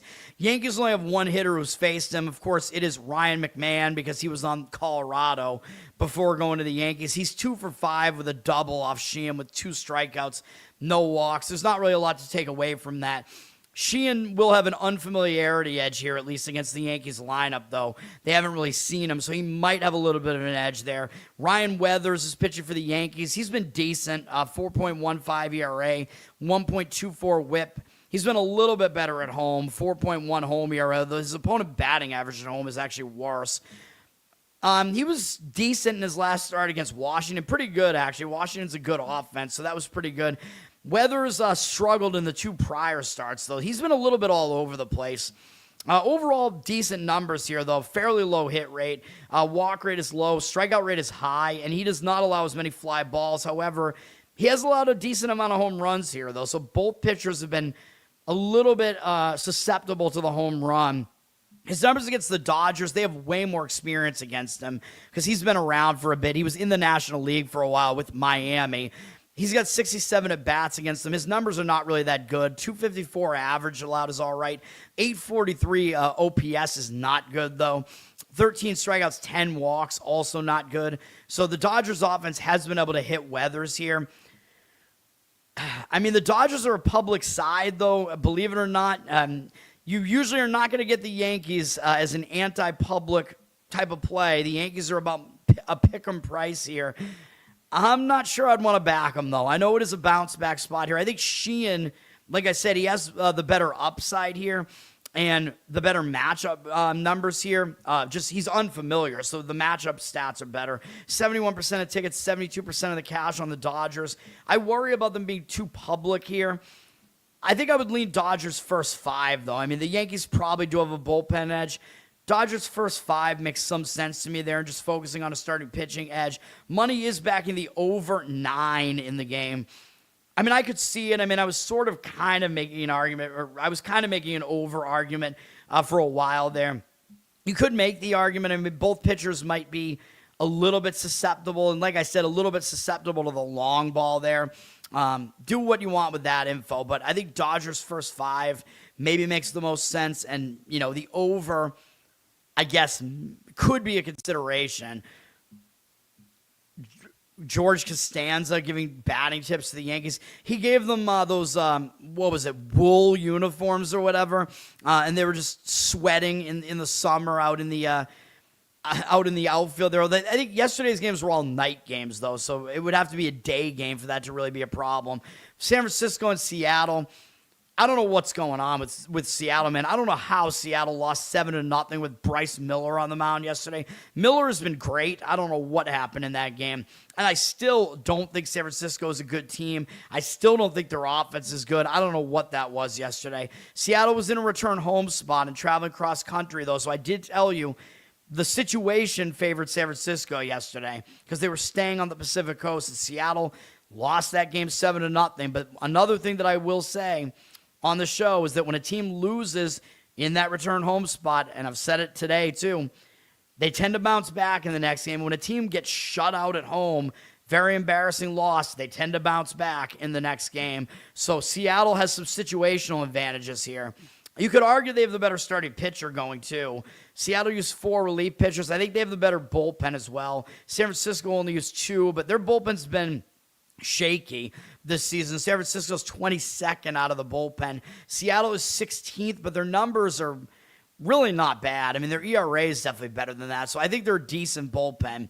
Seattle, not good offensively, 27th. I don't know what's going on with their offense. Still struggling like that. And the Giants are 11th, but I do not think there's that much of a gap between these two offenses. Again, I still think San Francisco's numbers are skewed from a couple of explosive games. I still don't think it's good. I mean, they looked bad at home in the recent homestand offensively, so I still am going to stick by that. Logan Webb is pitching for San Francisco. Generally a pretty good pitcher, a 3.86 ERA, 1.16 whip. He was bad at the start of this season, but he's obviously turned it around.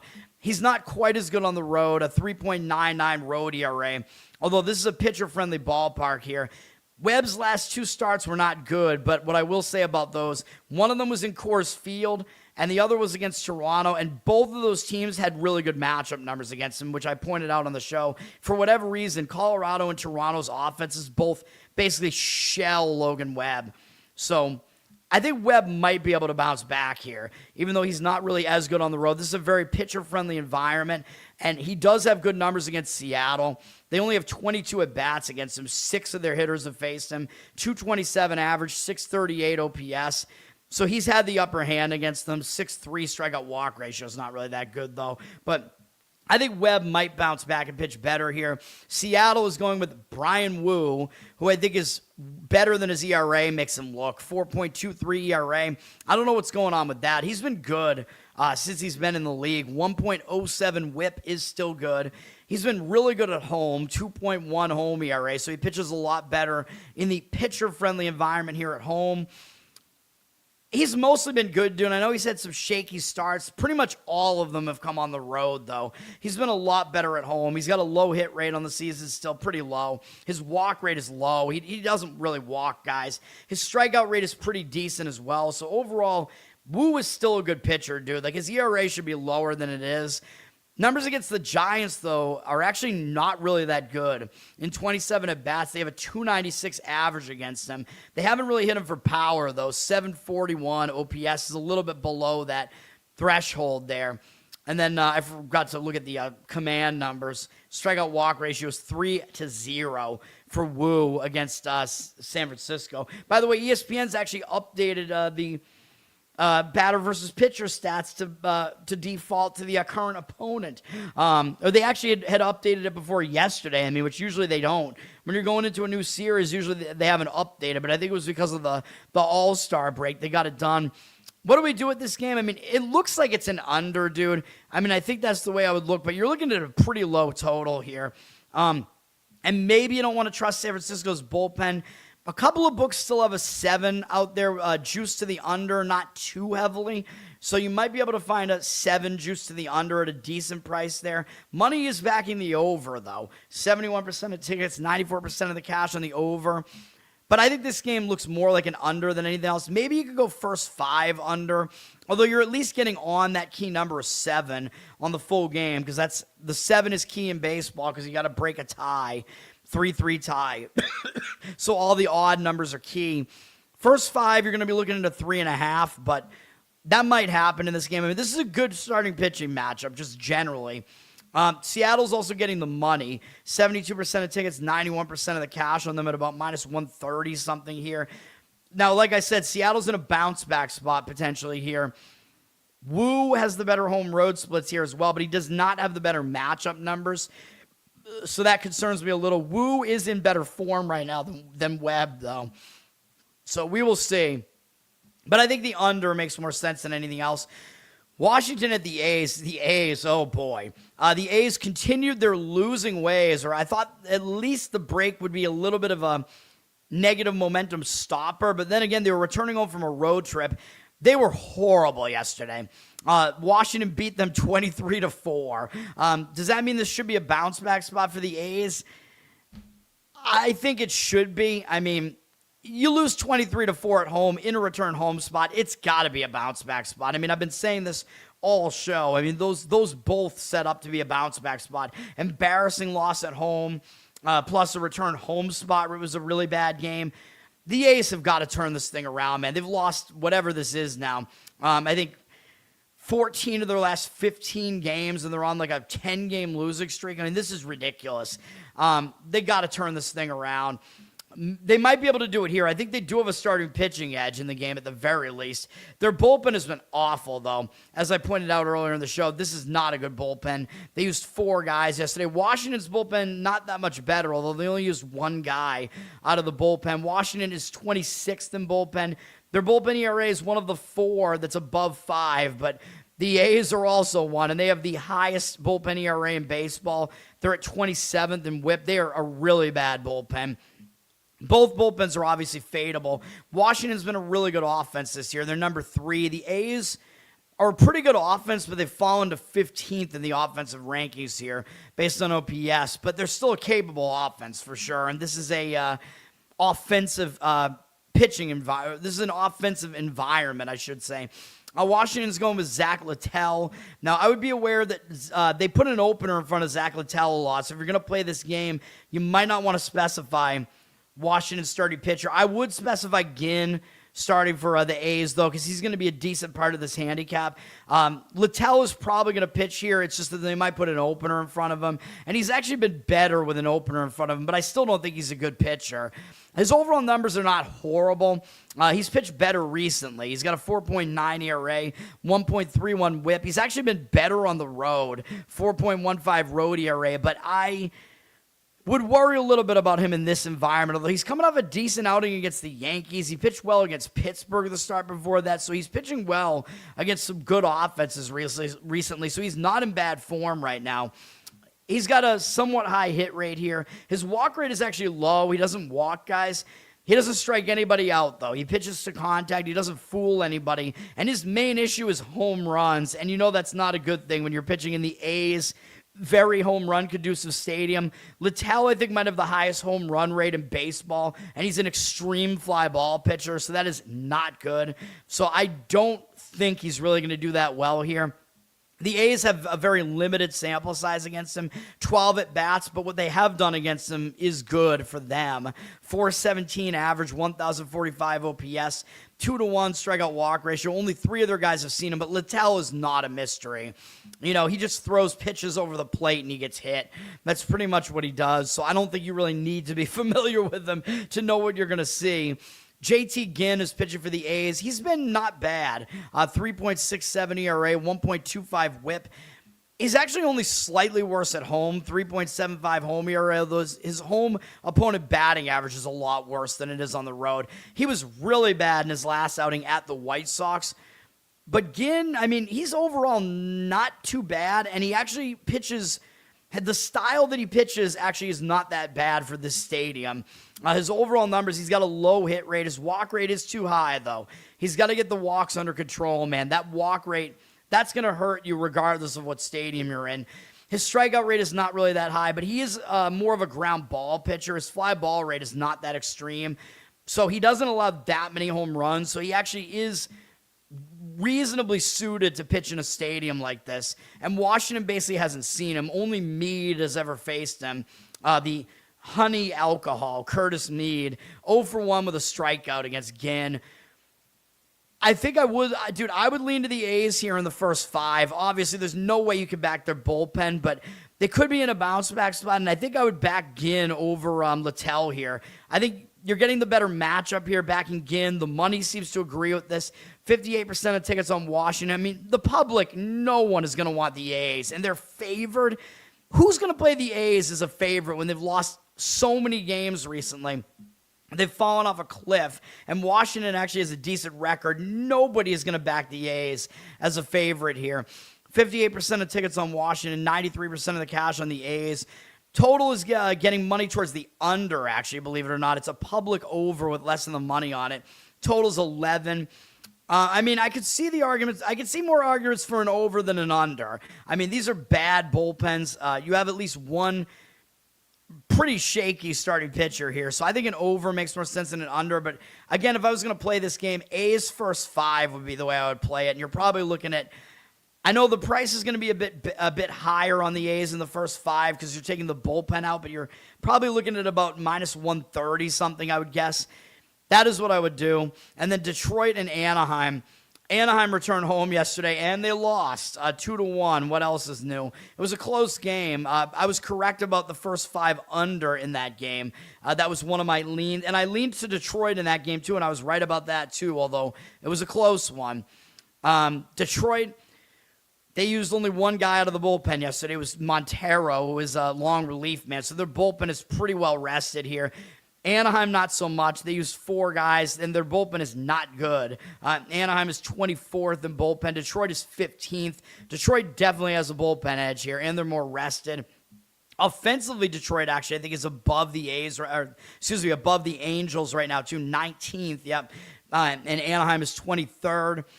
So just some things to keep in mind here. Could be a bounce back spot for Anaheim, though, after they lost in the return home spot yesterday. But I don't know, man. Do you want to try to fade Tarek Skubal here?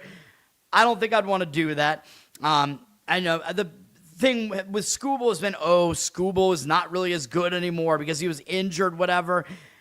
Yeah, I don't think so. And then I don't know which one between Buster and Mad Dog was arguing that Detroit should not trade Skubal, but whichever one was arguing that is correct. I mean, Detroit is not out of this thing at all. They're in a wide open division, dude. I mean, they could easily still win their division. They're still a good team. Skubal is back. No, they should not trade him. And the Red Sox should not trade Sonny Gray. The Red Sox are in the last wild card spot right now. After winning 11 games in a row, the Red Sox and Detroit are both better than their records look. No, these teams should not be sellers right now. Skubal is still good. He's got a 3.09 ERA, 0.95 whip. He's been better on the road, a 2.4 road ERA. I don't think it matters too much, though. He's good either way. I don't care. He's come back from injury. He's still pitched pretty well here, man. I mean, I don't think that we should say that he's like significantly worse all of a sudden. No, that does not appear to be the case. He's got a low hit rate on the season, really low walk rate. His strikeout rate is still high. He's still been able to do it recently, too, so I don't really see much of a drop-off here. Against Anaheim, he's been good. I know that's not a surprise. 55 at-bats, 164 average, 607 OPS, 16-3 strikeout walk ratio. Grayson Rodriguez is pitching for Anaheim. It's been a struggle for him, man. He's trying to come back from injury. He looked like he was decent when he was on Baltimore and missed all of last year with an injury, and he has not been able to bounce back from that. He's got a 7.55 ERA, 1.74 whip. That is not good. However, I don't think he's this bad. I think he's better than these numbers would suggest. He's not been good at home at all, though. He's actually pitched pretty well on the road this season, but at home, not good. 9.58 home ERA. That's not good. His last two starts have been a bit of a red flag. He only has one strikeout over those last two starts total. That is not good. Although he at least went 5 1/3 last time out against Minnesota, but his strikeout rate is down. Not good. He's got a high hit rate. He's got a high walk rate. His strikeout rate is a bit low. Yeah, these numbers, he's not back right now, man. I don't think you can really back him right now. He does have good numbers against Detroit in his career, though. In 34 at-bats, 147 average, allowed 481 OPS. Obviously, that's good. 15 strikeouts, 6 walks isn't really that good. But, yeah, overall, good numbers against Detroit. And he actually did face Detroit this year, and it was his best start. He pitched in Detroit, where Detroit is better. He went 5 innings, gave up 1 run on 2 hits, 2 walks, 5 strikeouts. That was his best start of the season, so do what you want with that info, but he might actually match up well here against Detroit, even though that does mean they recently saw him. But, Skubal, obviously, you're going to have to pay way too much of a price if you want to back Detroit with Skubal on the mound. Minus 190, you can't do that.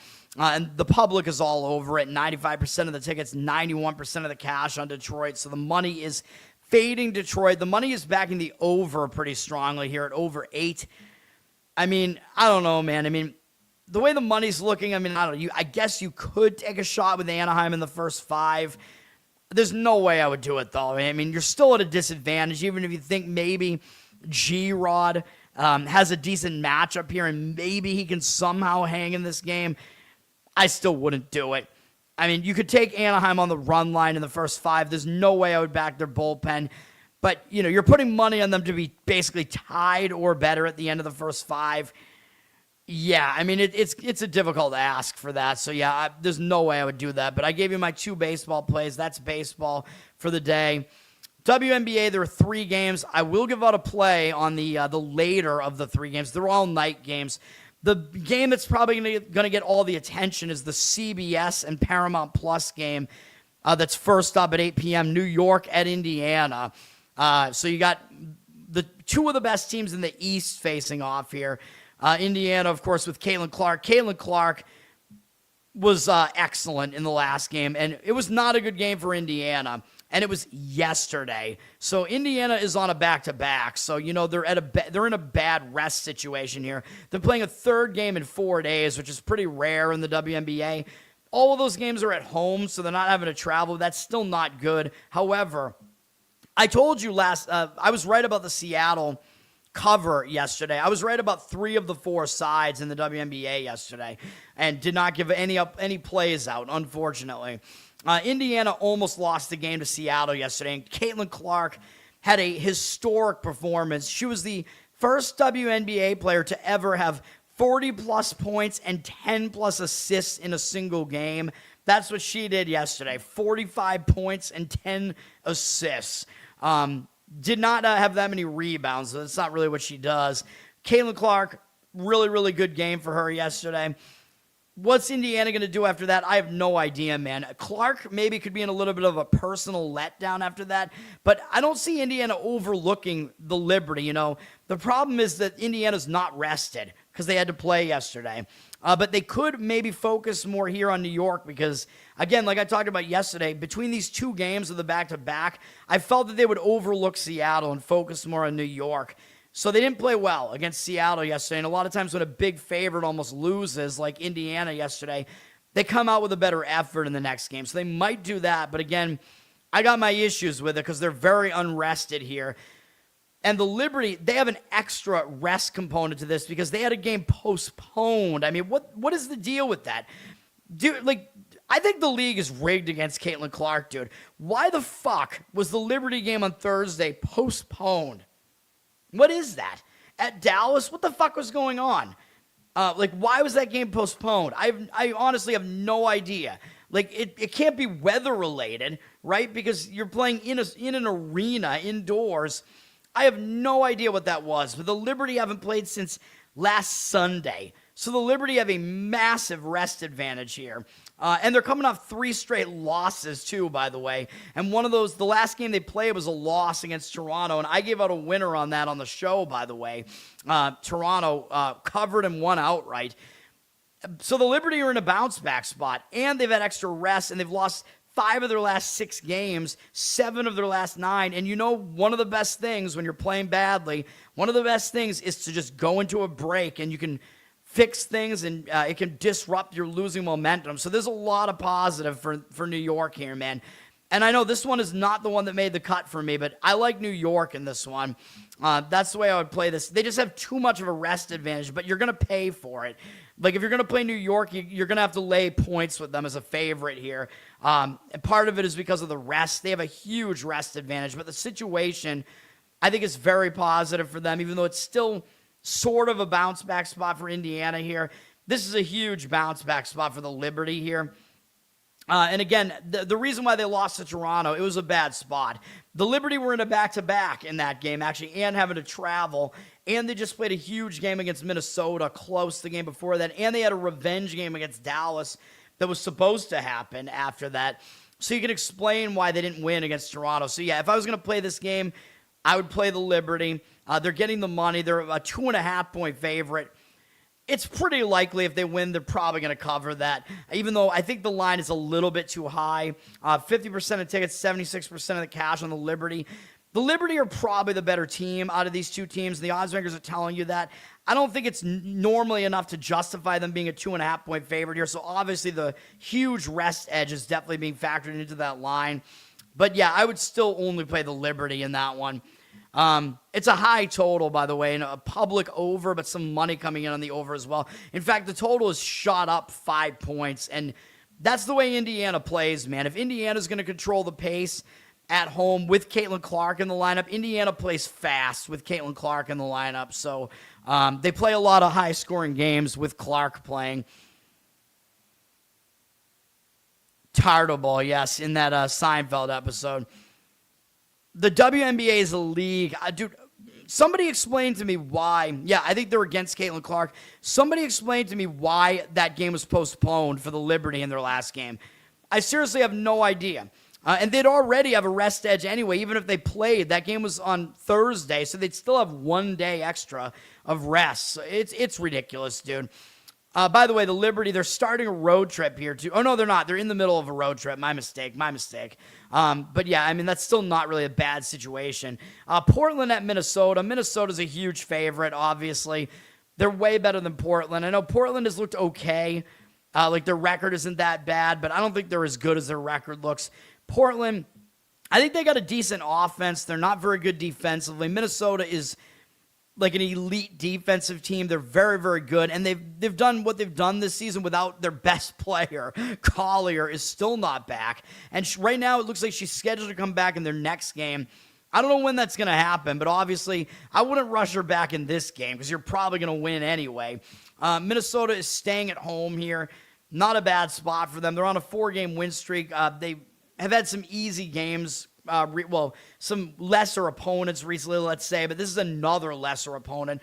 They don't really have anything to look forward to other than the fact that it's a road trip, but it's against Seattle. They suck. I don't really see this being a bad spot for Minnesota here.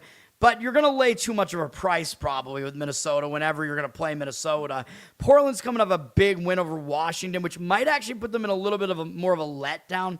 That was an upset. I mean, Washington was a big favorite in that game. Portland went into Washington and beat them up, which I liked Portland in that one, if I remember correctly. Portland was coming off a loss to Connecticut. I'm guessing Washington was in some sort of bad spot, but I'm going to talk about that next when I talk about the Washington game. Portland, they're not going to overlook Minnesota, though. That's the thing. Minnesota, they played at Minnesota already earlier this year, and they lost badly by 33 points. Obviously, Minnesota can win this game and still cover without winning by 33. This is a tough read for me, man. The money's backing Portland. 50% of tickets, 67% of the cash on them. Minnesota about minus 13.5 here. I don't know. I mean, like I said, I think Portland's not as good as their record looks. Portland is coming off an upset. Minnesota, I think, is in kind of the better situational spot, just staying at home with no big games surrounding this.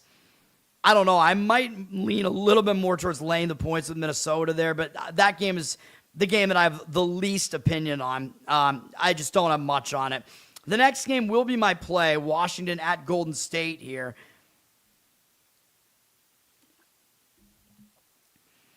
And I know Golden State's good at home, and I know the Western Conference has been really good, and they dominate the Eastern Conference this year. I'm still going to give out Washington plus 9.5 as a play here. I like a lot of aspects to this. Washington, they're a good defensive team, and this total is incredibly low. 148 is where this total is right now. I think that's as low as you're going to see in the WNBA, and it's because both these teams have really good defenses, and these two teams played not too long ago, and it was a really low-scoring game. It was 62-49 or something like that with a Golden State win. Both teams just couldn't shoot at all in the game. So, yeah, I expect this game to be higher scoring than that last game, probably, but because that was just ridiculous. But the thing I like about this is, you know me, I like taking points with an underdog when it's expected to be a low-scoring grind because every point is worth more. And you're getting 9.5, almost double digits, with the lowest total you're going to see probably, like I said, I think probably in the league this year, this will be the lowest total you'll see. So I like that. That means you're getting extra value with every point in what's supposed to be a low-scoring grind between two teams that know how to play defense. I like that. And we're gonna play the spot here. This is a spot to fade Golden State, dude. And again, I know they're good at home. I know the Western Conference is way better than the East. Golden State's really good at home, 10-3. Golden State, I think they're really good in the first half at home because teams haven't really been able to figure them out playing them in the first half. But I think what can mitigate that a little bit is these two teams just played back on July 6th. And like I said, Golden State went into Washington and beat them 62-49. There wasn't really much to see as far as this game being an outlier. Both teams shot horribly in the game. Washington went to the line more. But that was a bit of a skew where that's probably not going to happen again. Golden State will probably get to the line more in this one. But what's interesting is Washington dominated the rebound battle. So that's a good indicator for Washington here. They won the rebound battle by 11 in the game. That's pretty good. So it looked like they were dominating in the paint, and Washington had a big-time negative turnover disparity. They were minus 11 in turnovers. That's unlikely to happen again. I don't think Golden State's only going to have 6 turnovers this time. That's really, really low. And 17 is pretty high for Washington, too. So I expect the turnover battle to be less skewed than that. Even though Golden State probably still wins the turnover battle at home. But I think it's going to be less skewed than that. So at least there's that. But looking at the schedule, Golden State's in a return home spot. And I like fading teams in that spot. And it is a long one, dude. They were on the road since Saturday, July 4th. So they've been on the road for 2 weeks, and they were in the Eastern time zone for most of it. Now they're going from like the central time zone, I guess. Indiana's at central or east, I forget.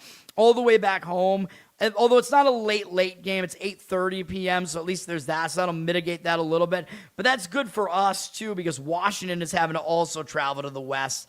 So I think that'll negate that a little bit. As far as the fact that just both teams have to adjust to the Pacific time zone again here. So I think that's going to be a wash. But I don't like teams returning home from long road trips. They've been away for a while. They got stuff to do at home. Golden State is incredibly hot right now, and I know we're stepping in front of a train. They swept that road trip. They won 8 straight games here. Had some wins against some good teams in there, too. I think they might have Atlanta's number, though. I mean, 3 of those wins were against Atlanta. And, yes, I know they had that win against Washington in there, but they might overlook Washington here in the return home spot. And Golden State's coming off a nice win to finish the road trip on Wednesday. They went into Indiana, and they beat Indiana. It's always big when you beat Indiana with Caitlin Clark there, which I'm pretty sure she was playing in that game. Big win for Golden State there. I'd like this better if they had a bigger game up next, but they don't. They're playing Washington twice in a row because that's how the WNBA does this. They try to limit the travel by having teams play, like the teams that are on these like long distance trips, they'll play the same team twice in a row to get it out of the way. Washington, though, they're in a better spot here, in my opinion. I know they're traveling cross country and they have one fewer day off than Golden State does. So Washington's returning home from a long road trip, dude. Golden State, is returning home from a long road trip. That's why we're fading Golden State. Washington's starting a road trip. And I like teams starting road trips better. I think it's more of a focus spot for them. So I like that. And they're coming off a bad loss, which I just mentioned. They lost horribly by 19 points. They just lost at home to Portland as a decent-sized favorite. Washington was a 6.5-point favorite in that game. And, I like playing on teams to bounce back after they have bad losses, especially at home as a favorite. So I think Washington's in a nice bounce-back spot here. They shot terribly in that game. They shot 30% from the field. They had almost the same amount of field goal attempts as Portland, but Portland shot at least in like a normal range. They shot, what was it? I'm sorry, I just clicked on a link by accident. 43%. Washington was only 10% from three-point range as well. Washington did dominate the free throw battle, though, and they dominated rebounds, which does tell you they should have won this game. If they dominated the rebounds, that's usually a sign you should win the game. They did have a turnover issue. So, again, that does look like a concern that they're just turning the ball over a lot. Hopefully they can clean that up. But they also, again, they only hit 2 threes in the game. They had an outlier of a bad shooting game there. Portland was plus 24 is what that is, I think, from 3-point. Is that right? Yeah, they hit 8 more threes. That's ridiculous. That was basically the difference that was more than the difference in the game right there. The 3-point outliers there. So, yeah, Washington, they should be in a bounce-back spot here. I like it. I think you're going to get a defensive grind here. The money looks like it's on Golden State, but they are public, and we'll see what this looks like at night. 83% of tickets, 93% of the cash on Golden State at 9 or 9.5 here. Yeah, I think they're going to be public, so I think we are still fading the public by doing this. Washington, I think they're a decent team. They're pretty competitive, really. Even though Golden State's good, but you're getting a lot of points at what's supposed to be a defensive grind of a game. And, we're getting a good situational spot. So Washington will be my play there, plus the points. And then we do have the third place game in the World Cup is happening, which I know, who cares? It's on Fox at 5 p.m. Eastern. It's in Miami, whatever. It's France and England. By default, this is a letdown game. You know what I mean? It's a dream crusher game. You know what I mean? Because both these teams just had their dream crushed. So it's like, what do you do with this game? You don't know what the mental state of either team is going to be. I think it's going to be worse for England, though. How do you get back up off the mat if you're England and you were winning 1-0 against the returning champs, Argentina, at the 83-minute mark, and then you lose the game in regulation? I don't really think England's going to be able to get back up after that. Whereas for France, it was more the case that they were expected to win. And Spain is good, and Spain played really well against France. Spain was excellent at possessing the ball there. They were excellent defensively, excellent at keeping the ball away from France in the game. It was a legitimate win for Spain. They outplayed France in that game. But France, I know, they were expected to win by basically everybody, the public. They were in the championship game 4 years ago. They expected to be there again. So it is still a dream crusher spot for France. So it's still possible that they are, kind of hanging their heads here after that loss. But that game wasn't really close, dude. You know what I mean? Like, it was just bad for France. Like, they could get nothing going. And the whole game looked like Spain was going to win the game pretty much. So I like France in this one. If I was going to play this game, I considered it, but I'm a little bit worried still about the dream crusher. But France is the better team. England, I think their situation is worse coming off of what they just came off of. England almost pulled off the win over the returning champs, even though England was actually slightly favored in that game. France was a bigger favorite against Spain and suffered the loss there. France is at minus 115 on the three-way line. That's probably the way I would play it, just to take France to win in the first 90 minutes. I think they can get it done. You could play them to win the game, too, which is going to be to win third place, but you'll pay more for that. You probably have to pay like minus 160, minus 170, something like that.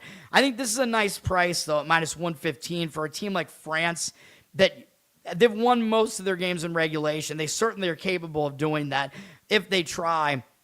Maybe these teams will still try somewhat because they don't like each other. I mean, these countries have had a lot of wars throughout history. They don't like each other. So we'll see. The over-under is also interesting at 3.5.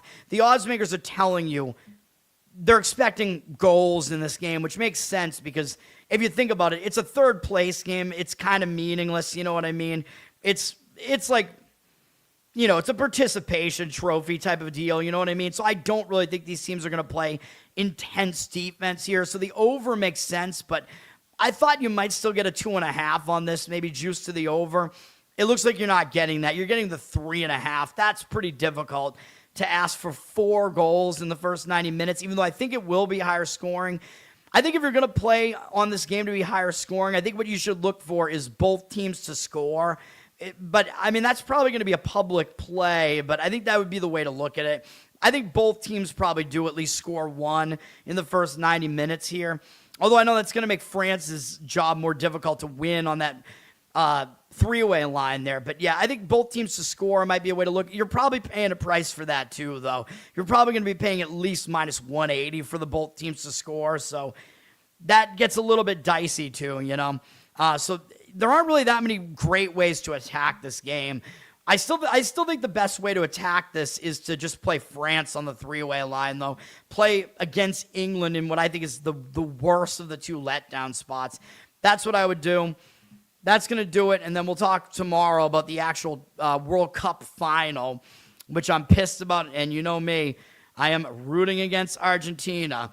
I got nothing else to say about it, but that's going to do it for the show. The plays today are over 8.5 in Mets Philadelphia in baseball, under 8 in baseball in Marlins-Brewers, and we're going to take the Washington Mystics plus 9.5 in WNBA. That's going to do it. Boo France. I don't know. I mean, Mbappe with the stuff that he was talking about recently against, what was it? Paraguay's congresswoman or whatever. Mbappe was just being like he was trying to crack down on free speech. Like, what she said it does classify as free speech, and I don't really believe in free speech for members of like a federal government, but when it's something like that and she wasn't using it as, like a tyrannical thing, Mbappe is trying to use what he said as tyranny, like basically trying to outlaw speech. Fuck that. Yeah, fuck that. No, we're not doing that. So whatever. That's going to do it. Thank you, sir. Thanks, everybody, for hanging out. Learn to Toad on Twitter. Learn to Toad on Instagram. Like, subscribe to this channel here. We're at 500, so I did monetize the whole thing, so you can join as a member here. I don't know exactly what I'm going to do for member content yet. I mean, I was thinking about, like, should I do, like, live streams and, like, recapping the day and just shoot the shit about what happened during the day? I've been thinking about that. It would be a lot of content, though. Like, it might be something I don't really want to do every single night and whatever. I mean, I don't know, man. It would be a lot on my plate if I were to do that. But, if I did something like that, maybe it would be worth it for memberships. And maybe Maybe I could somehow like dual post it. Like I could make it a members only thing, but also post it as a Patreon thing too. So whichever way you join, you get it either way. Although the pricing structure is going to be different. So I don't know, but yeah, check it out. I think at least we're going to get some ad revenue on this thing now, hopefully. Listen on audio, Apple, Spotify, Spreaker. There's some ad revenue going on over there too. Covered in Uke is my Uke channel on YouTube. What else do I have? I cannot do commentary with clips. If you play a clip at all of any sporting event, YouTube will take it down. I'm not doing that. YouTube took down the last Loser Cast because of a copyright infringement from the UFC. It happened like immediately too. No, we cannot play clips of any sporting events. We can't do it. It's fucking bullshit. What else was I going to say here? Covered in Uke, my Uke channel on YouTube. I do have one that I haven't put up that I did the other day. My voice is still fucked. What else? I've been thinking of doing like live streaming on this show too, where I live watch some sporting events, which of course you also can't show the live event while you're doing it. You got to have one of those score overlays and just talk about it and react while you do it. But that would take a lot of time too. I don't really want to do that either. No, sir. BC, what's up, man? This is not a political show. I'm not going to do that, even though politics seeps into this a little bit when I get angry, but I'm not going to do that. This show's about trying to win sports betting, man, and about sports in general. Patreon.com/LearnToToad if you want to support me that way. And Losercast every Tuesday night, and the New York Giants G-Spot podcast is out there. It'll probably be back at some point. Football season is starting soon, so I will have some more football preview content coming up soon. We'll see how that goes, I guess. That's going to do it for now. Peace. And let me know, what you think some member content should be, I guess. We'll do some, like, member shout-outs and stuff, I guess. Maybe I could do that. At least for now, while membership is low. At 0 right now. Shout out to no one. Peace. But don't you go quiet, don't you fade from the floor. Your name still means something to somebody for sure. Put the glass down, baby. Look at me now.